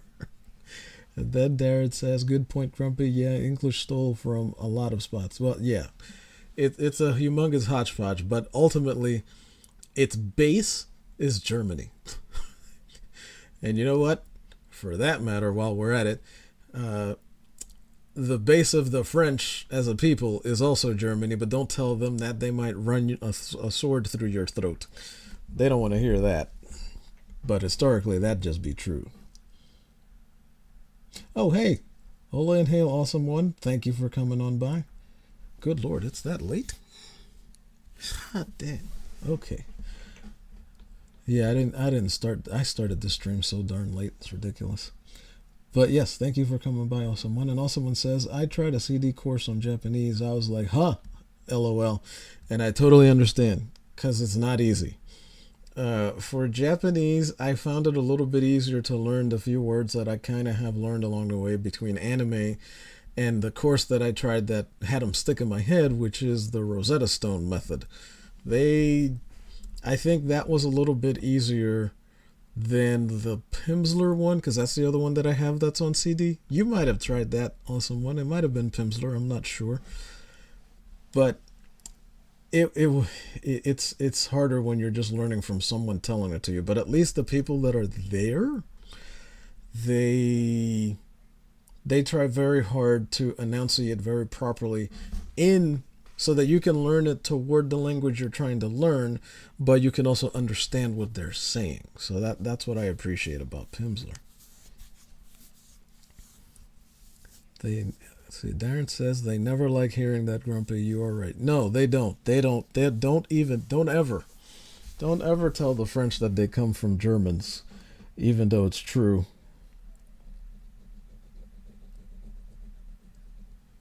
I mean, it's in the name of the freaking countries. But anyway, Frankfurt and all of these things.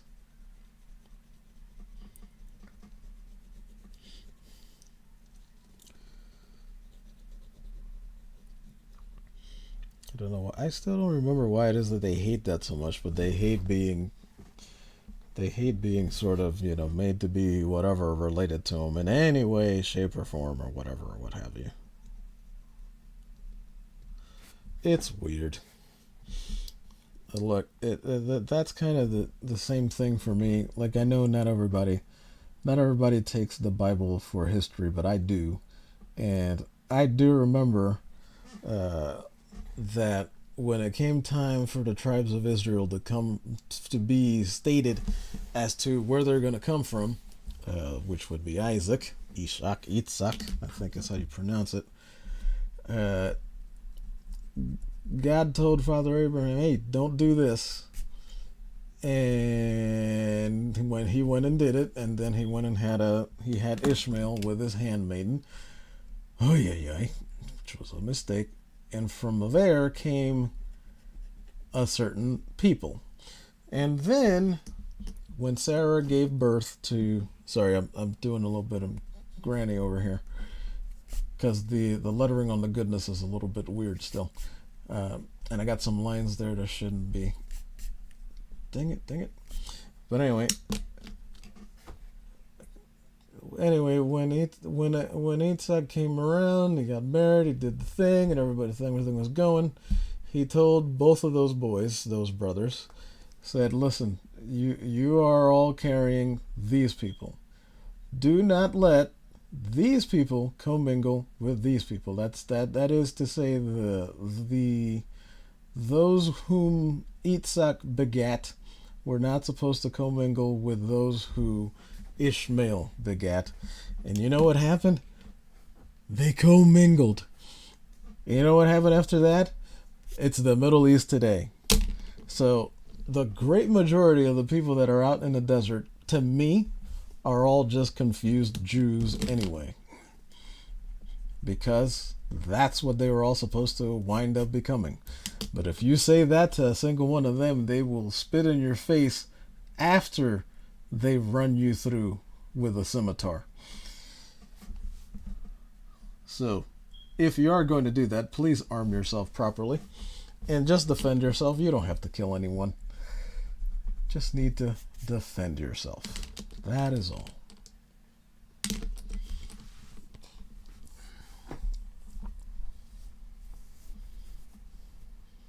It was a basic. Okay, someone says it was a basic course I got over a decade ago from Barnes and Noble. Okay. And now we have centuries long family fight. Exactly, awesome one. Centuries long. I mean, we're running on like almost 3,000 years at this point. Some people would like to tell you it's billions, but I don't really roll with that. It's like, yeah, so all of that's been going on from the Canaanites on down, and we're still dealing with it. Matter of fact, for any of you who do follow anything in the Bible, if you take the time to look at, you may remember when God told Joshua, okay, you need to go out and you need to smite all of these people here. Doesn't matter who's there, doesn't matter how old or young, these are all monstrosities that aren't supposed to exist. So get rid of them. And so Joshua went out and did it, but he didn't make it to every single spot. And all the spots where he had issues and couldn't quite complete the task is a part of the desert where Israelites have problems today. And yes, I know about and I apologize because I'm bad at pronouncing this. It's like the Akhenazi Jewish folks and some of the other ones about claiming like who's actually real, because I know there's a big problem with the actual Zionists that are back there and all that, because of that one Jewish guy in like 1600 or what, no, it was in the 1600s that he wanted to establish the state of Israel, but what he wanted to establish was a lascivious island, because that's all that dude was trying to do. He just wanted, let's see if I got it right. It's about the size, right? No, it's a little bit smaller.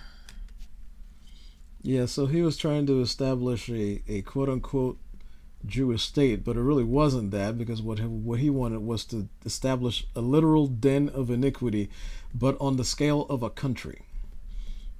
And that was not cool. That was not God's people. That was just Satanistic nonsense. So that guy was a part of the thing. Eventually he got kicked out, but he just sort of crawled back to the darkness like all the other roaches always do, and then he figured out another thing, and eventually we're dealing with the actual Zionists. And none of them really believe in anything of God. They took a name that does not belong to them, because being a Zionist would be about actually being Jewish, but you know, it's another one of those cases of the light calling itself, of the darkness calling itself light, like we have to deal with in so many areas today. Because basically that's Hollywood right now. It's the darkness calling itself light. What a mess. I have time to deal with this. Alright, there. I kept forgetting I needed to make that circle, and now it is made. That is good. Yeah, guys, so wildly changing topics again. all of this here is supposed to look like like sort of the mermaid bottom of a gown while she's walking, because she normally walks with her feet very together. But if she has to run or anything, then you can see it splitting. But the rest of the time, it's not supposed to make sense that you can see both of her legs coming out of one sleeve, even though she clearly has that there. So that's the effect that I'm trying to create. Something that doesn't make sense. A nice optical illusion. So they are evil magical creatures, but they are evil. And they do like to stylize a little bit.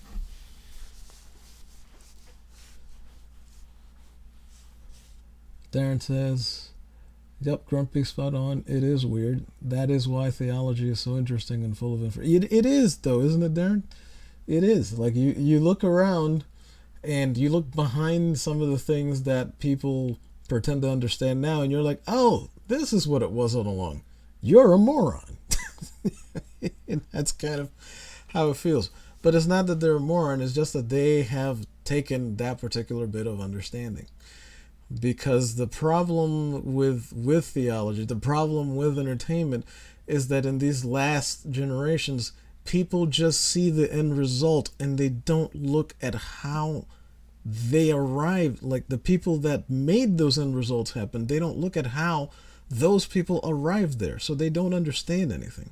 Let alone that the people that are writing now, what counts as life experience for them is hanging out in a coffee shop, which is why that's all they have their superheroes do.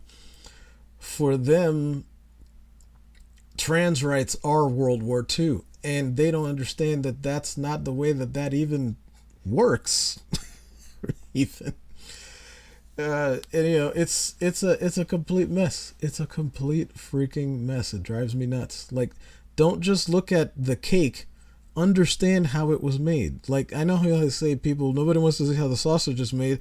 I think it's time people learned how the sausage is made, because people need to understand that work is work, and it takes work to do stuff. Like this isn't easy. This is about 35 years. 35? No. This is about 40 years of me continuing to do something and expecting a different result like a crazy person. But the thing is, when you're doing it with drawing and you look at more complicated things and you keep trying to emulate that, then that should help you get better. And I have improved. But it shouldn't have taken that darn long. Because this is all me just self-taught. But anyway, back to the topic. Let me see. Awesome One says, everything will lead back to Jerusalem at the end of this earth's lifespan. That is correct, Awesome One. Philistines in Gaza, same place. Hey, same people. Philistines, the Sanhedrin. Did you see the video of those people trying to talk about Christianity in Jerusalem? In Jerusalem, by the way. And the Israeli soldiers are sitting there telling them that they need to be put to death for that. Put to death. That sounds like Sanhedrin and Philistines, and that to me, that's what that sounds like. Yes, Ashkenazi. Thank you, Darren. So this is the Ashkenazi folks that call themselves the true Jews, and I'm just like, come on. If you're sitting here trying to build a land of debauchery, you are not God's people. Even though you may seem like it, given by the lessons they had to learn in the desert in those days after Egypt. And Awesome One says, this is a spiritual war. 100,000 million% correct you are about that, sir. And listen, I worry a lot more about powers and principalities than I do about Biden, because Biden is just a pawn on the board of the powers and the principalities. That's my problem. I want to know, Darren says, I want to know what makes everything tick. I never will know, but I can try to learn and understand. Yeah, and that's the better way. That's the better way. Try to understand. Try to understand. That's all. That's the best thing you can possibly do. That will also lead to the most actual progress. I still don't know how I'm going to do that there. That's going to be messy. And then the horns on her shoulders, I had them pointed down. But I was originally going to have this run across here and be tied by a ring.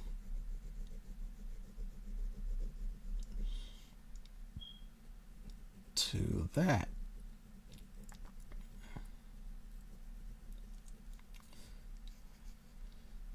So I'm still not 100% on this plan, but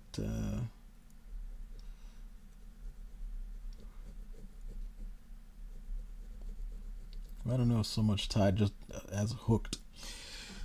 But in any case, yeah. So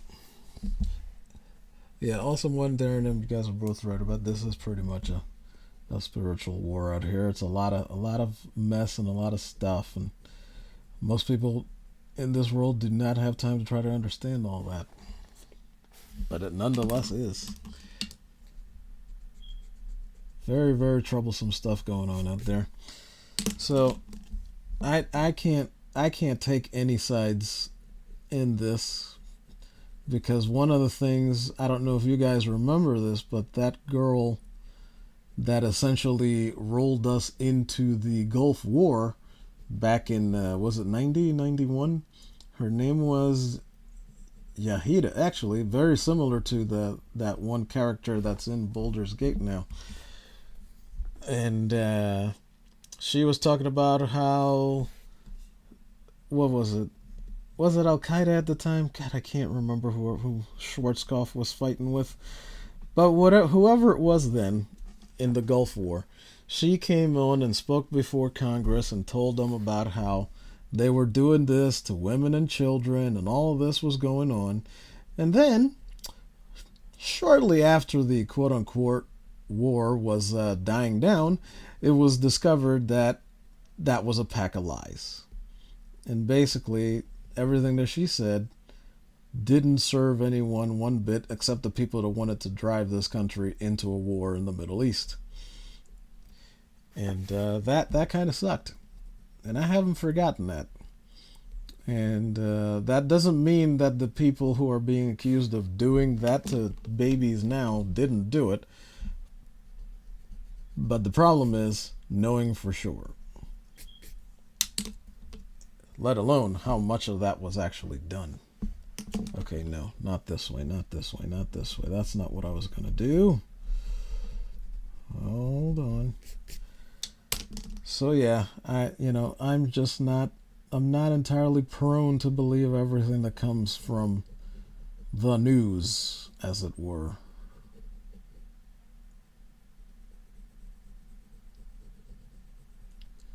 Hold on, it's supposed to be like a flower petal-y kind of thing. I know that sounds super gay, but these things have to also be pretty. Look, the chick in Twilight had the right idea, just the wrong execution. Because if you're going to have vampires appear in a way that is pleasant to humans, that they can basically use to pretend to essentially be Venus flytraps to them, then you have to do that right.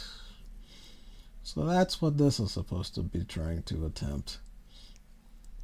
And I'm sorry, not the chick in Twilight, the chick who wrote Twilight. And it's still hard for me to believe that 50 Shades of Grey thing is actually Twilight fanfic. I consider that to be a very scary fact. But a fact nonetheless. Oh, you know what? Doing it this way, I might be able to incorporate some of that monarch stuff. Monarch butterfly stuff in here. Anyway, sorry, I tangented again. I do that a lot. I apologize, guys.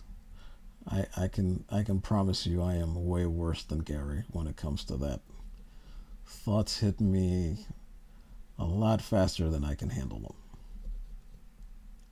Essentially. Come on, work.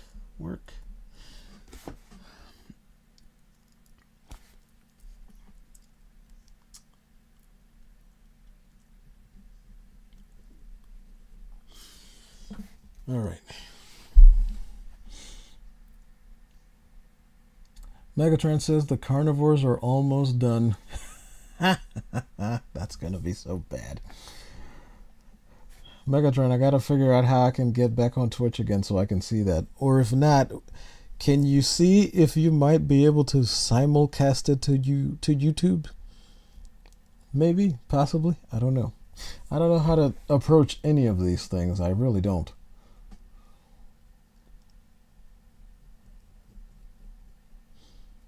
And then Darren M says, you can't fight fashion. Quote Michael Stanley, the band. Yeah, Michael Stanley band. No, you can't. You have to make stuff. And it has to be,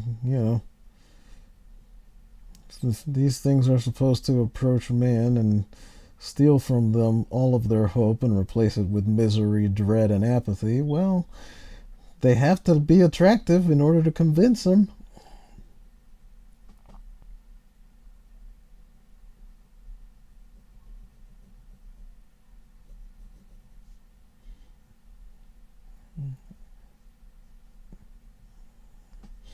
I mean, they're succubi, but it's the type that works on women too.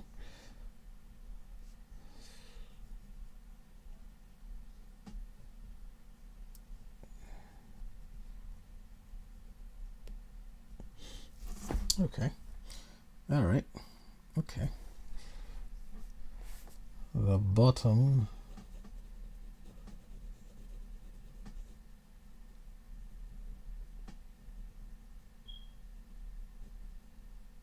Wait, is that where her knee actually is? Jeez, I can't tell. No, that's not good. No, I think her knee is right around here.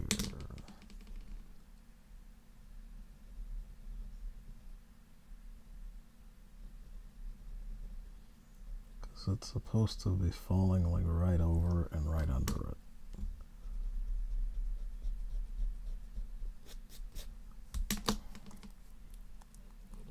So her whatchamacallit bone should have a little bit of a shadow right around there.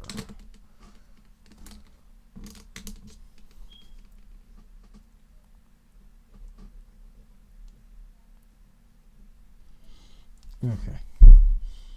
She's going to be the least muscly one. Because she's going to be the stringy one. Because she is going to have scythes sticking out of her back like wings. And that should look somewhat horrific. But I can't quite make it yet. Getting there. Getting there. Getting there.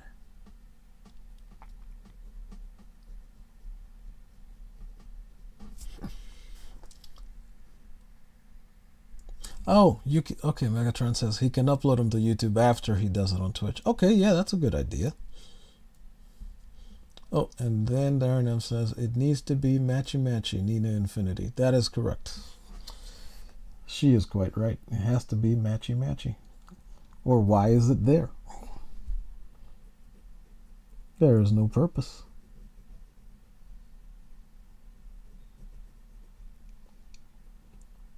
That will do, sir. That will do quite nicely.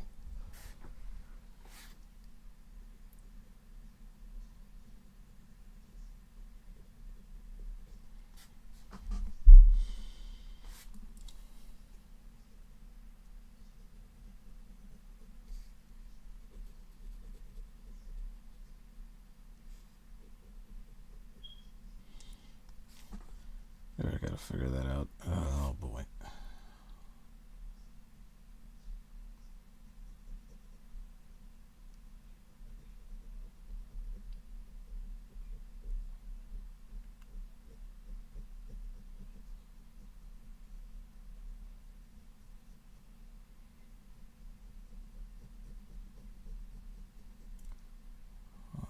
Let's get the rest of our arm up here.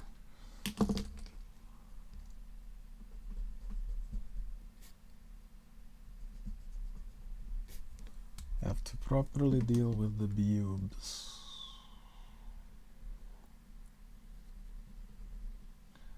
Okay, now, because there's no way you're actually going to see the rest of that, like her traps behind her arms.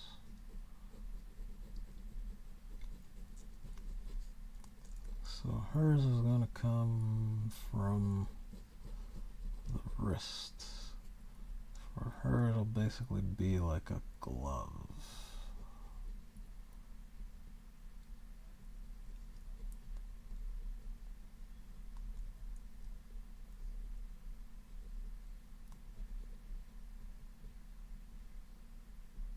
All right.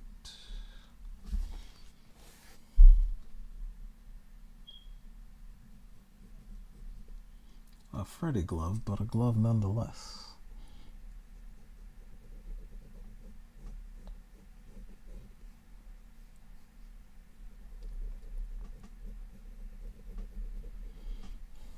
I don't even remember what hairstyle I was supposed to give this one. I completely forgot.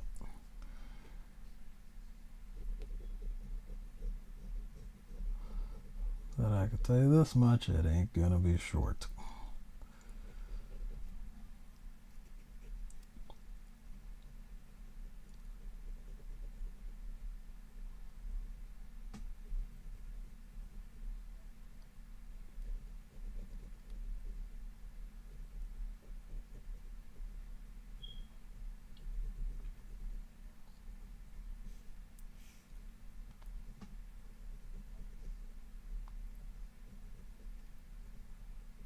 Okay. Okay.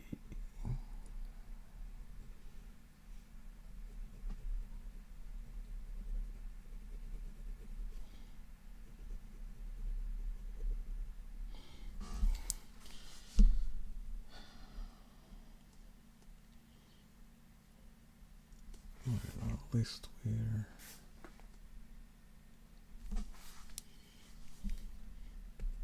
take off the raised shoulder because it's not supposed to be. I mean, it kind of should be, but we'll just give her about that much.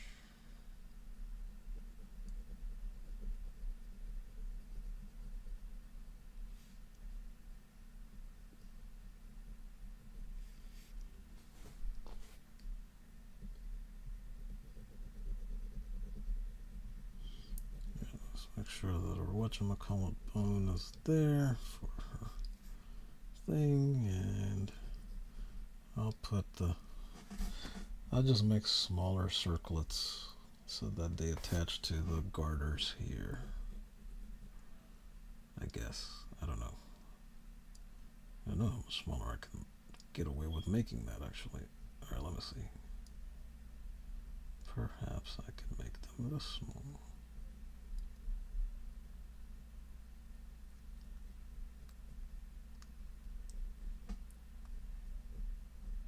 The hoops. I guess they're technically hoops.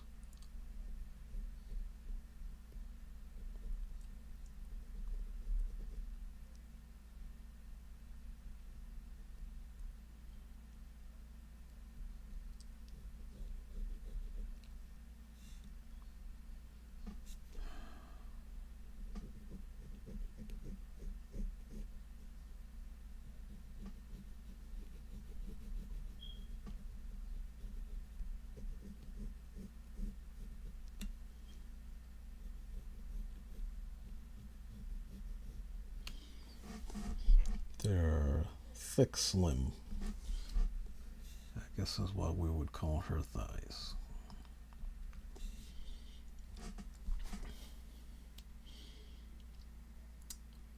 And given that situation, I should kind of give her that to match. So somewhere around here on her arm.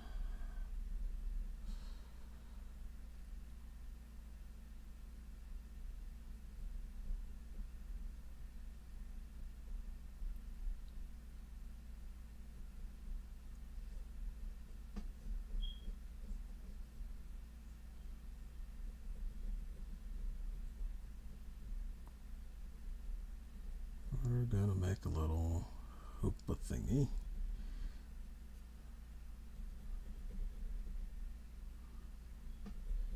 Three parts. Then can do one of these. which I meant to do on the other chick, but that's another thing I wanted to move over here. I forgot about that too.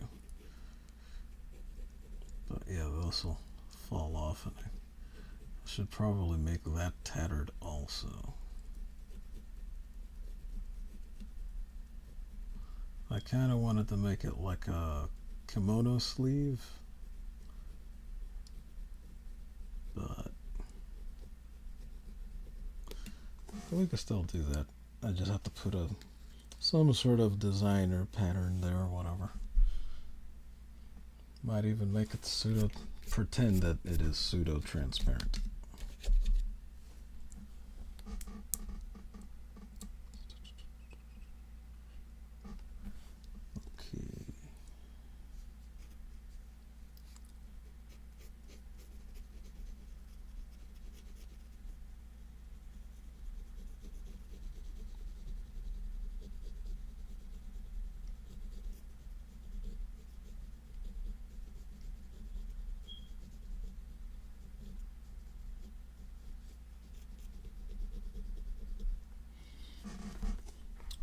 Okay. Alright, this is much more on the way than it used to be. That's good. I started drawing this on the 2nd of October, and it was like this since then, because I literally just put I know that's not a sketch to most people, but that for me it was, just to sort of get an idea of what the third of the evil wenches was going to look like.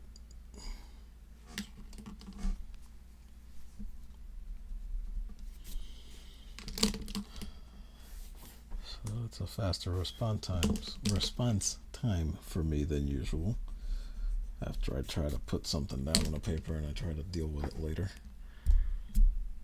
So I'll take it most happily.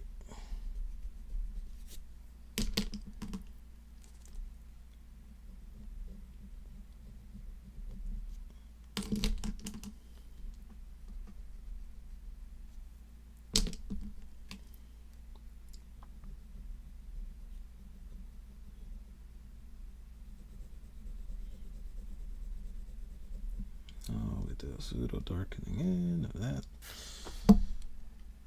Okay. So I think from about the thighs down, she's pretty much good to go. I don't know where I'm going to stick her for background's sake. And I still don't know what the insignia for her is going to be, but here, let me take you back a bit.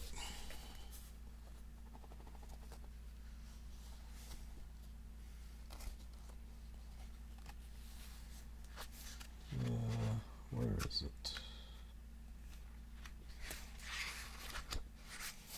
Well, I showed you guys this one before. This is the Infinite Hope one. But then I thought, well, if she's going to be a thing, and that staff is supposed to have keyblades at either end of it, like from Kingdom Hearts. I know, silly, but I thought it would make something interesting. And I happened to get some skeleton keys long ago that I ran into while I was thinking of this. So it would have been, so I would just, well, this clearly says love. I think this was something you can buy in downtown Philadelphia. I don't know where this one's from, but it has a bunch of infinity symbols on it, believe it or not. So I just thought, well, yeah, you can't possibly see it, but right there, that's an infinity symbol, and then there's a couple of them engraved in there on either side. And so I figured, well, it's got to be these two. And so that's what it was. That's supposed to be at the end of either one of her staffs, with redesigned versions of these, of course. So I figured if she's going to have all that, well, she should have someone to use that against. So enter the first problem. And that was this one. That's the one I was painting that Ken Jack Ben suggested I try a different color of blue skin on, which worked out quite nicely. So there's the weapon, enlarged hand and gauntlet, even larger hand and gauntlet, because it's supposed to go all the way down here. Dagnammit, I forgot about the spikes. But you see, they each have I was able to do an insignia for each one. This, wait, you can't actually see that yet. If you guys have ever seen it, Nina Infinity has an actual signature that she uses from way back in the day, and she showed it to folks a long time ago. Well, I can't remember exactly when, but it was on a Midnight's Edge stream, and it just kind of stuck with me, and I said, I should use that for her character and see how she likes it. I don't think she recognized it when I did it, though. But in here, if I can possibly get this a little bit closer, I spelled out, criminy, stop it. I'm sorry, toxic femininity, to be correct. Right here, it's hard to see, but I also spelled out hope in Farsi. It kind of looks like Hal, believe it or not. So I was trying to do that there, and so I made an insignia for this one, which is supposed to spell out not infinite, but eternal dread. That's a D, an R, an E, an A, and a D in, well, for lack of a better way to describe it, Nazi font. And then there's an infinity symbol going through here, which is much easier to see in the actual, in color. You still can't read the dread because those letters are impossible. That's supposed to be the two of them fighting, but that's before I had talked to you guys and I realized, well, I need to make more. And then I wound up with 3 of them all together, and then this is supposed to be the pages where I'm going to be redesigning like 10 of my characters. That is for a Carrie Smith thing that I'm working on. As you can see, she is sporting the Blade of Frivolity. This is one of her things from later. And so I've forgotten to include the spikes, but now that I've seen that, I can remember to actually include them, which I need to do, clearly.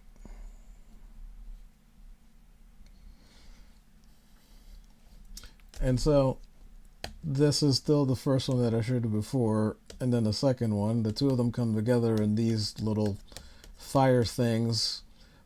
Her inner ones become this skull and this thing when they're together, and then they get the additional ones there. So it's more power, more problems for everyone. This one has a literal mermaid dress all the way down here, so you can't see what's going on, and then she's just got this sort of gem and these other gems and this opening in her dress, which is kind of looks like a sea thing, and she's got the sort of tentacle things in the front, but that's just fabric straps, and those are that too. And so that's kind of how I wound up there. That's why that one doesn't do it the same way as this one. So I'm doing some things here that I couldn't do on that second chick over there. Because when I came up with that one, I figured out I was really thinking of this one, so I took things off of that and changed it and saved it for this one. Let's see, Darren says the pseudo-transparent thing is nice. You did that well in Rainbow Bright. I don't know about well, but thank you, sir. I appreciate you saying that. That is very, very hard for me to conceive of in any other way right now, because I don't know. So that's why I try it there. Yeah, the oh, you actually could see it, the infinity symbol? Okay, I didn't think you could because it looks so bad on the playback. Let's see. Almost Gallifreyan, Doctor. Well, yeah. It is. It does look Gallifreyan. Right, yeah. It had to be one of those. I had to give her one of those because it's Carrie. She is the hat lady. Because basically, you know how basically she got introduced to this fear because the fake Wokening hit the knitting circle of all places. So it started the Knitta Wars, as in, you know, faking the N-word.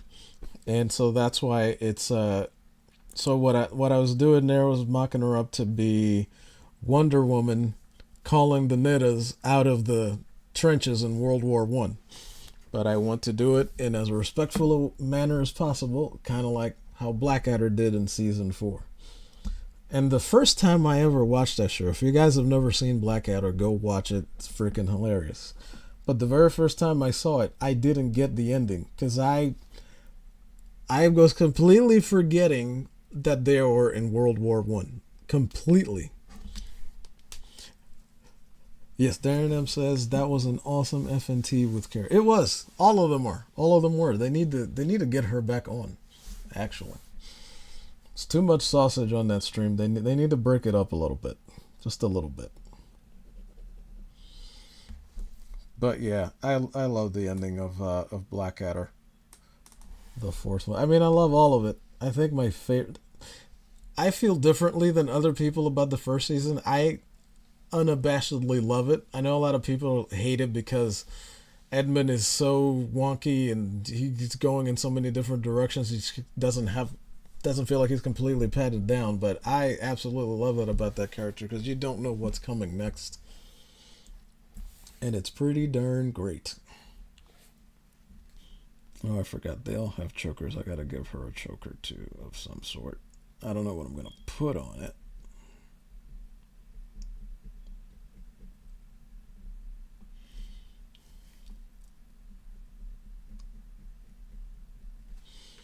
So yeah, I mean you still kind of do because you still get like, okay, so he bends this way at this juncture and then this way at that juncture.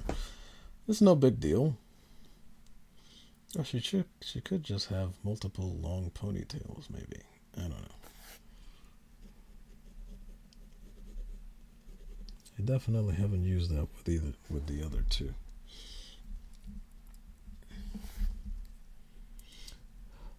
But yeah, that's why I was doing that with Carrie Smith. It was gonna be her as a Wonder Woman or Wonder Knitter, Nitta Tahnit, no Knittah, the Wonder Knitter, as they like to say on FNT. But yeah, that's what that was a thing that hit me a while back, and I'm like, okay, because believe it or not, actually, that was the second time I tried to sketch it. Oh, here's Nina's signature. That's what it actually looks like. And I was trying to bend that into to shape like Infinite Hope somehow to, kind of give her a new cool thing for her show, but I have not been able to complete that. Anyway, I think the Carrie thing is back here somewhere. No. That's something I'm working on to introduce to Ricada, but that's going to take considerably longer because I don't know how to draw Warhammer stuff yet. That, coincidentally, is also what's holding me back from doing something that I've been trying to do for Rosetta. I did the first half of it, which is like 5 drawings worth a while ago. That's going to be a BBC thing with Az and Mauler and Az, Quarter Black, and X-Ray Girl versus Mauler. But that is all just silly pictures still. Alright, so that's the first time I tried to draw it. And this is her being at the bottom of the trenches. It's harder to look at. Sorry. The source of light. Yeah, so it's literally a stick figure, and I was going to give her the shield while she's blocking for them to go up. So I still haven't let this go. It's just that was just the initial sketch of it when I first had the idea at the beginning of December. Oh, no, this was December 9th, 2022. That's when I first drew. Oh, this is from that FNT. Or no, this is like the second or third time she was on there, but yeah, that's when it was. And she'll have the Blade of Frivolity in this one too. So I'll try to finish both of those sketches. I don't know where that's going to go. But that's why I'm doing them in this book, because it takes less time than this book, which is much larger. And this way I can still like sort of draw out and sketch out the characters and get a good look at what the heck they actually look like. Hopefully.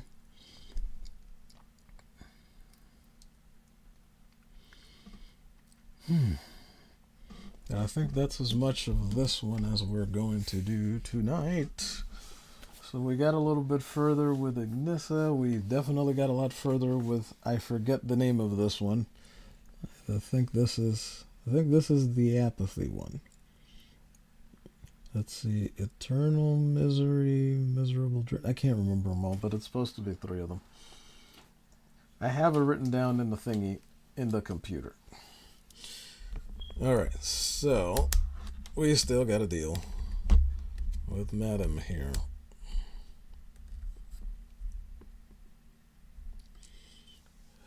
Let's see.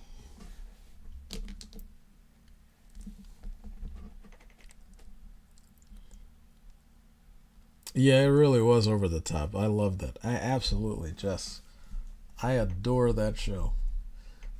Almost as if I were British myself. I really, really do enjoy it. I know they all have weird, prickly feelings about it, but I wish they would come back and do those other 2 seasons they were kicking around doing, because they wanted to do one in the Wild West where I know Miranda would have absolutely shined. That would have been fantastic. Can you imagine like Queenie but in the Wild West? It would be insane. So they were kicking around doing a Wild West one, and then one in the what was it? In the Kennedy era with all the hippies and all of the changes that were happening then, and the commentary would have been spectacular for those guys to do. I wish they would do it now. Like, I don't care that they're older. Only thing is, I think a couple of them have passed. Like Rick Mayall, I think he passed away some time ago. So we couldn't have Flash Hart. That would suck. Because come on, it's Lord Flashheart. Can't beat that guy. The only reason that Rick Mayall even agreed to this is, look, I will do this, but you have to let me be flashier than what is the actor's name? Than Rowan. You have to let me essentially upstage him like every time, which he did, and he did a good job of.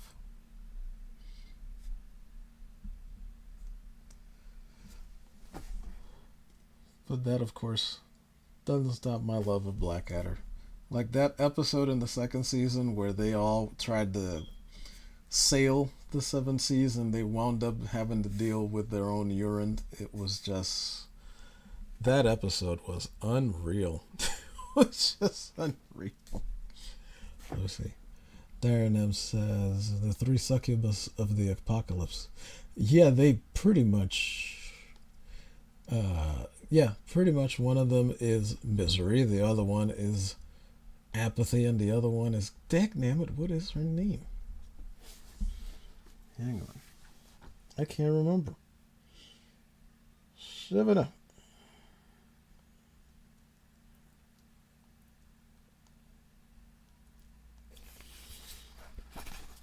Hold on, I gotta look back. Let me see. Eternal. Okay, so the first one that I drew with the hair is Eternal Dread. Then there's Hopeless Misery, and the other one was Unending Apathy. That's the last one, which I forgot to write down. Because there was when I first wrote these down, I had confusion where I was putting what. And I've forgotten that some of it I actually just put in the computer. I forgot to put it in the book. So thank you, Darren, for reminding me that I need to put this in the book. Unending Apathy. I don't think it's enough of a good name for it. It doesn't sound particularly scary, but you know, if nobody cares, then nobody fights. Let's see. I would love more Blackadder. Yes, Wild Wild West and the 60s. I think they could be 2010s now too. Yeah, or yeah, either one. Either. Shoot, if they even just did one spoofing the fake woke wankery of now, that would be insanely hilarious. And they could bring people in like John Cleese, who we still have. We still have the Monty Python guys around. The cameos would be endless, and they, on some of them, they wouldn't even have to say anything. They would just show up dressed up as a thing, and you would immediately get what they were trying to do for a joke. It would be unbelievable. Yes, even more Red Dwarf, because I know they came back and did like two more seasons, I want to say, in like 20. It was in the 2010s, latter 2010s, I think. And so I definitely want more of that. Gotta have more of that. More Red Dwarf. More Red Dwarf, more Blackadder. The BBC needs. If the BBC wants to stage a comeback, that's what they need to do to have it. More Red Dwarf, more Blackadder. Bums and Seats, laddie. Bums and Seats. That's from Blackadder Season 3, the episode with those idiot actors. Although, Darren, do you remember the one with Robbie Coltrane where they were going on about the guy who wrote the first dictionary? I mean, it really was the guy, but that episode, man, that still makes me laugh out loud, like belly laughter. I love it, especially with, let me see, what, I don't think I can say the word, but one of the things that Edmund said as a headmaster is extradipolis contrafabul. See, I can't say it. I'm worse than you, Laurie. It's contrafabulations or something like that. It was a hilarious word. I can't say it, but I love to hear it every time he says it. It's so funny. But yeah, man, that show, like while I was watching the, no, sorry, I think this while I was working at the.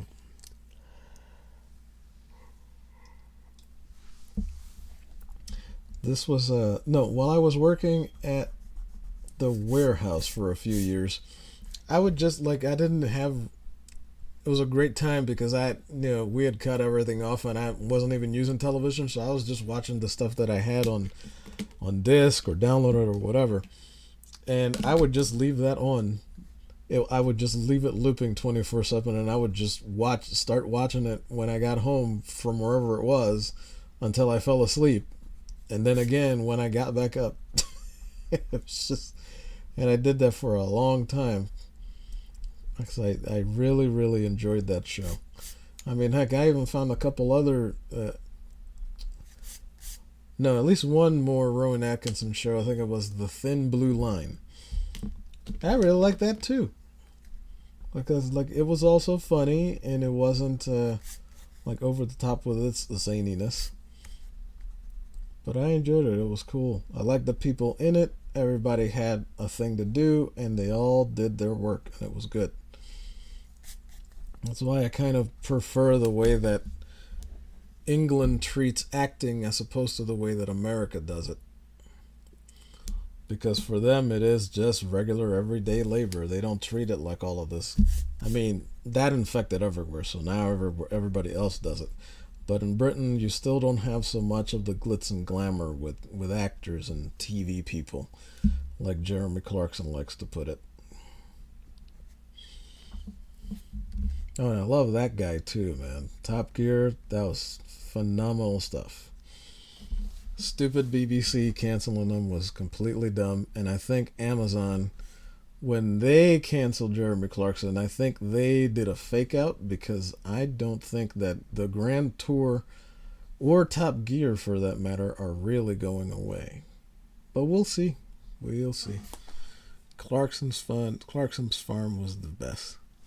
Yeah, R.I.P. Robbie Coltrane. So that's another, and that's another one they couldn't do, but he would have been another word because like he was great when they did the Blackadder Christmas special where they did the Christmas Carol, and he was the ghost of Christmas past, and I absolutely loved every second of that. That whole thing when they went to the present, the past, and the future, especially the future where Miranda was the queen again. Like that whole exchange was just, I was dying. I was just dying of laughter. Ah, man, such good times. I need to watch that again.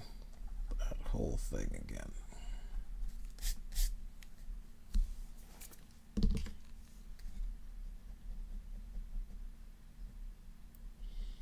Oh, and then then they actually have two visions where Blackadder actually switches with Baldric, and Baldric is the Galactic Overlord, and I can't get enough of it. I love Baldric. He was great.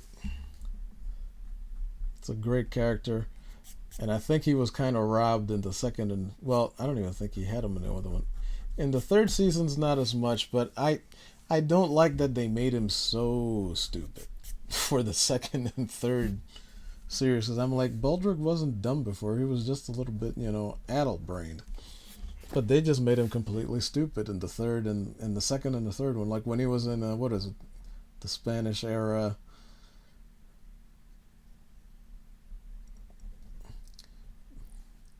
But I still love Baldrick, especially in the fourth. Like I was wrong because I thought like the fourth season somehow wasn't as funny the first time I watched it, but then when I watched it again, like I started to see it more and see more of the jokes and realize what they were getting at, and it just in little time it definitely got up there with the rest of them, and I just love every piece of part of that show and back and forth. Like it was all good. I can watch any episode from any season or back and forth at any point. It was great stuff. Yeah, Thin Blue Line was good. Good writing there. It was. I liked it. Like everybody had something to do and it made sense and they did it how they were supposed to do it.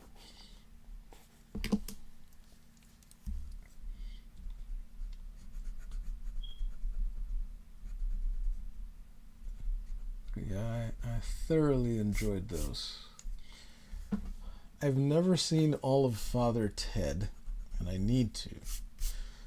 I also want to watch the two shows that inspired Sanford and Son and like another couple of Norman Lear's things that were ridiculously successful. Oh, all in the Family. I think it was All in the Family and All in the Family and Sanford and Son, that both of which actually came from British television. Yeah, I love Tony Robbins. That guy is very high in my book because no matter what they asked him to deliver for Baldrick, he always delivered it with bells on.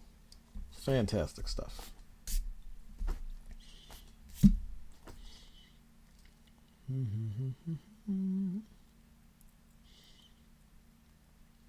Those have to be white, but obviously they can't be here. But yeah, man, Baldrick, he was that guy. And I really, really like Baldrick in the first season. And, oh God, what is that? The other, because I forget the actor's name and the other character. But like when Hugh Laurie, well, not him, but when Hugh Laurie and golly, General Melchett, I forget. When I say is Fry, I forget the name of the actor, but the guy that played Melchett and the 4,000 characters that Hugh Laurie played, when those guys joined, they only made things better. It was totally awesome. But the actual character I'm trying to remember is the other guy that not Baldrick, but the one that was the prince in the first season, Percy. Percy, how do I forget Percy? Dude, I have a thing I want to draw on Blackadder where it's supposed to be a joke because it's the Blackadder people as the Avengers from Marvel playing the Avengers from British television and trying to figure out which show they're in. And I can't figure out how to try to draw that, but I really want to draw that. So I wrote it down forever ago, like who starred who, so I could get like references of people and what they look like. Cause look, the only thing I want to do is make people laugh with my drawings or put a smile on their face. And I figure the laugh will be a little bit easier.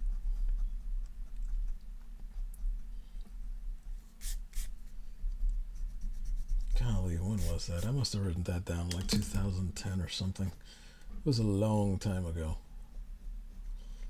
Cause I wanted to buy that. The box set of it came out while I used to work at Suncoast, and I never could buy it because every time I went to, another customer wanted to get it, and we had to give priority to the customers.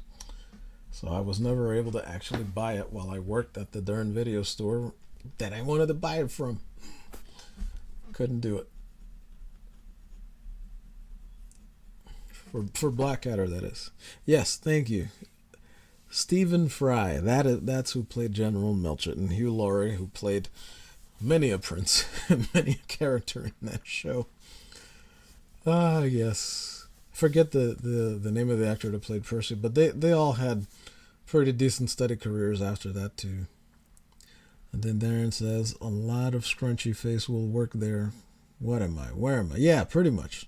Exactly. And because that's what I would be doing. It's like I would be trying to capture those people who are expert at animating their faces, and I would be trying to capture exactly that moment when they do their scrunchies of where am I and why is this? What is this?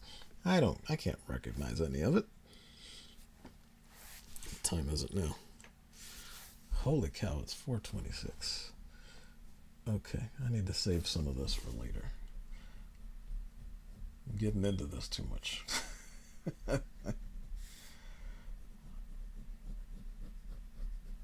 I have to go set the dishwasher, and I still got to get other things moving and get them set so that I can throw them out on Tuesday night.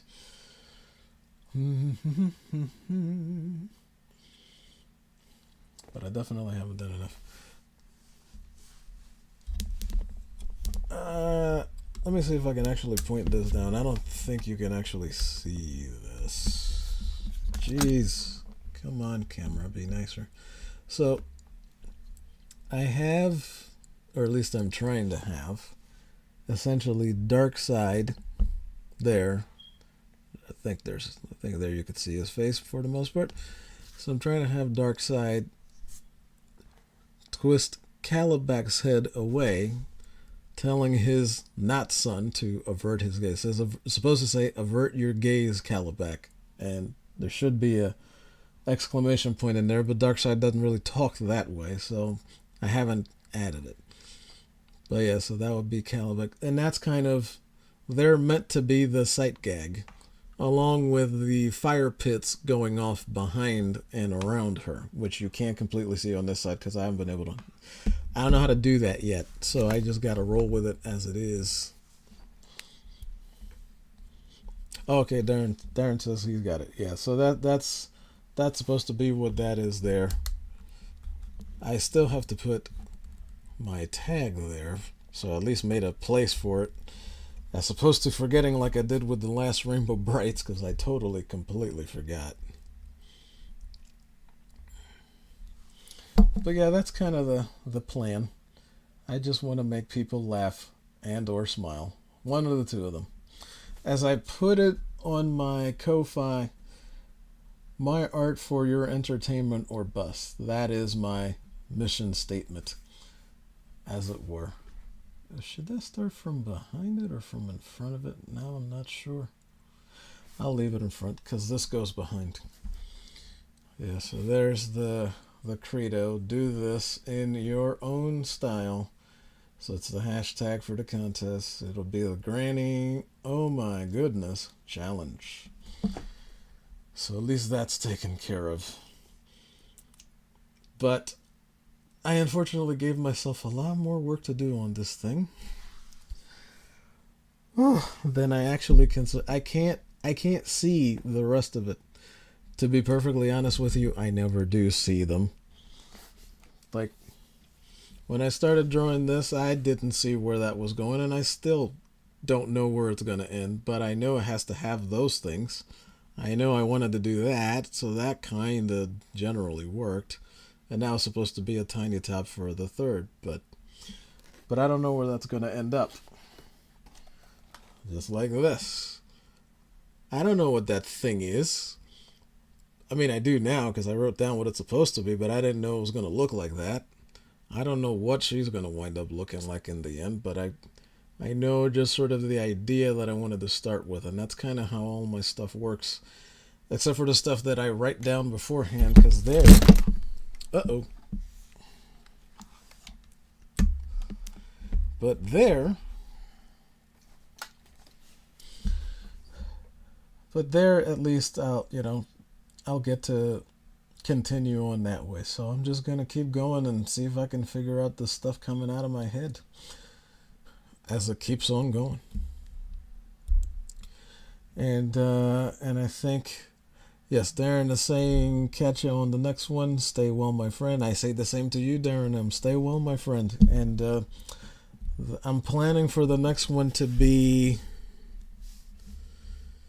starting somewhere around 10 hours from now, more or less.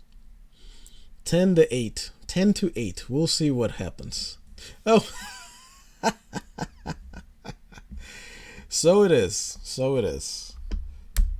Yeah, Mads wasn't letting that one go when I did it yesterday, because I wound up doing, where's that ruler?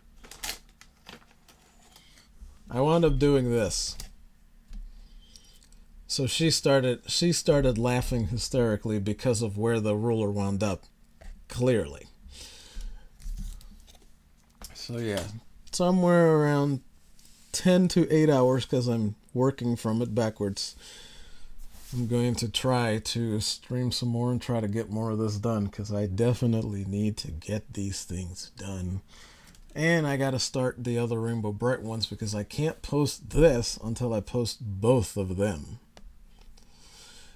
Well, not those other two characters, but I have to do 2 more Rainbow Bright ones before I can post this thing. So it'll keep everything in line and in order. And that way, by the time I do the pages with the 2 covers and the 3 pages, which may now have to have a back cover. That's what I remembered. Because it has to be 6 and 1. I might have to do a 3rd one, but I don't know yet. We'll see how it goes when I get there. That probably won't even be till December at this point. I don't know. I don't know. How Darren is laughing. Yeah, it's funny stuff. But yeah, that's kind of how that went. So she was very hilariously unforgiving about that, because I didn't even realize that I'd done it. But I thought it was funny too, so it's all good. But yeah, so I think we're gonna call it here, so I can go do some stuff, pretend to sleep for a few hours, and then get back on the horse, as they say.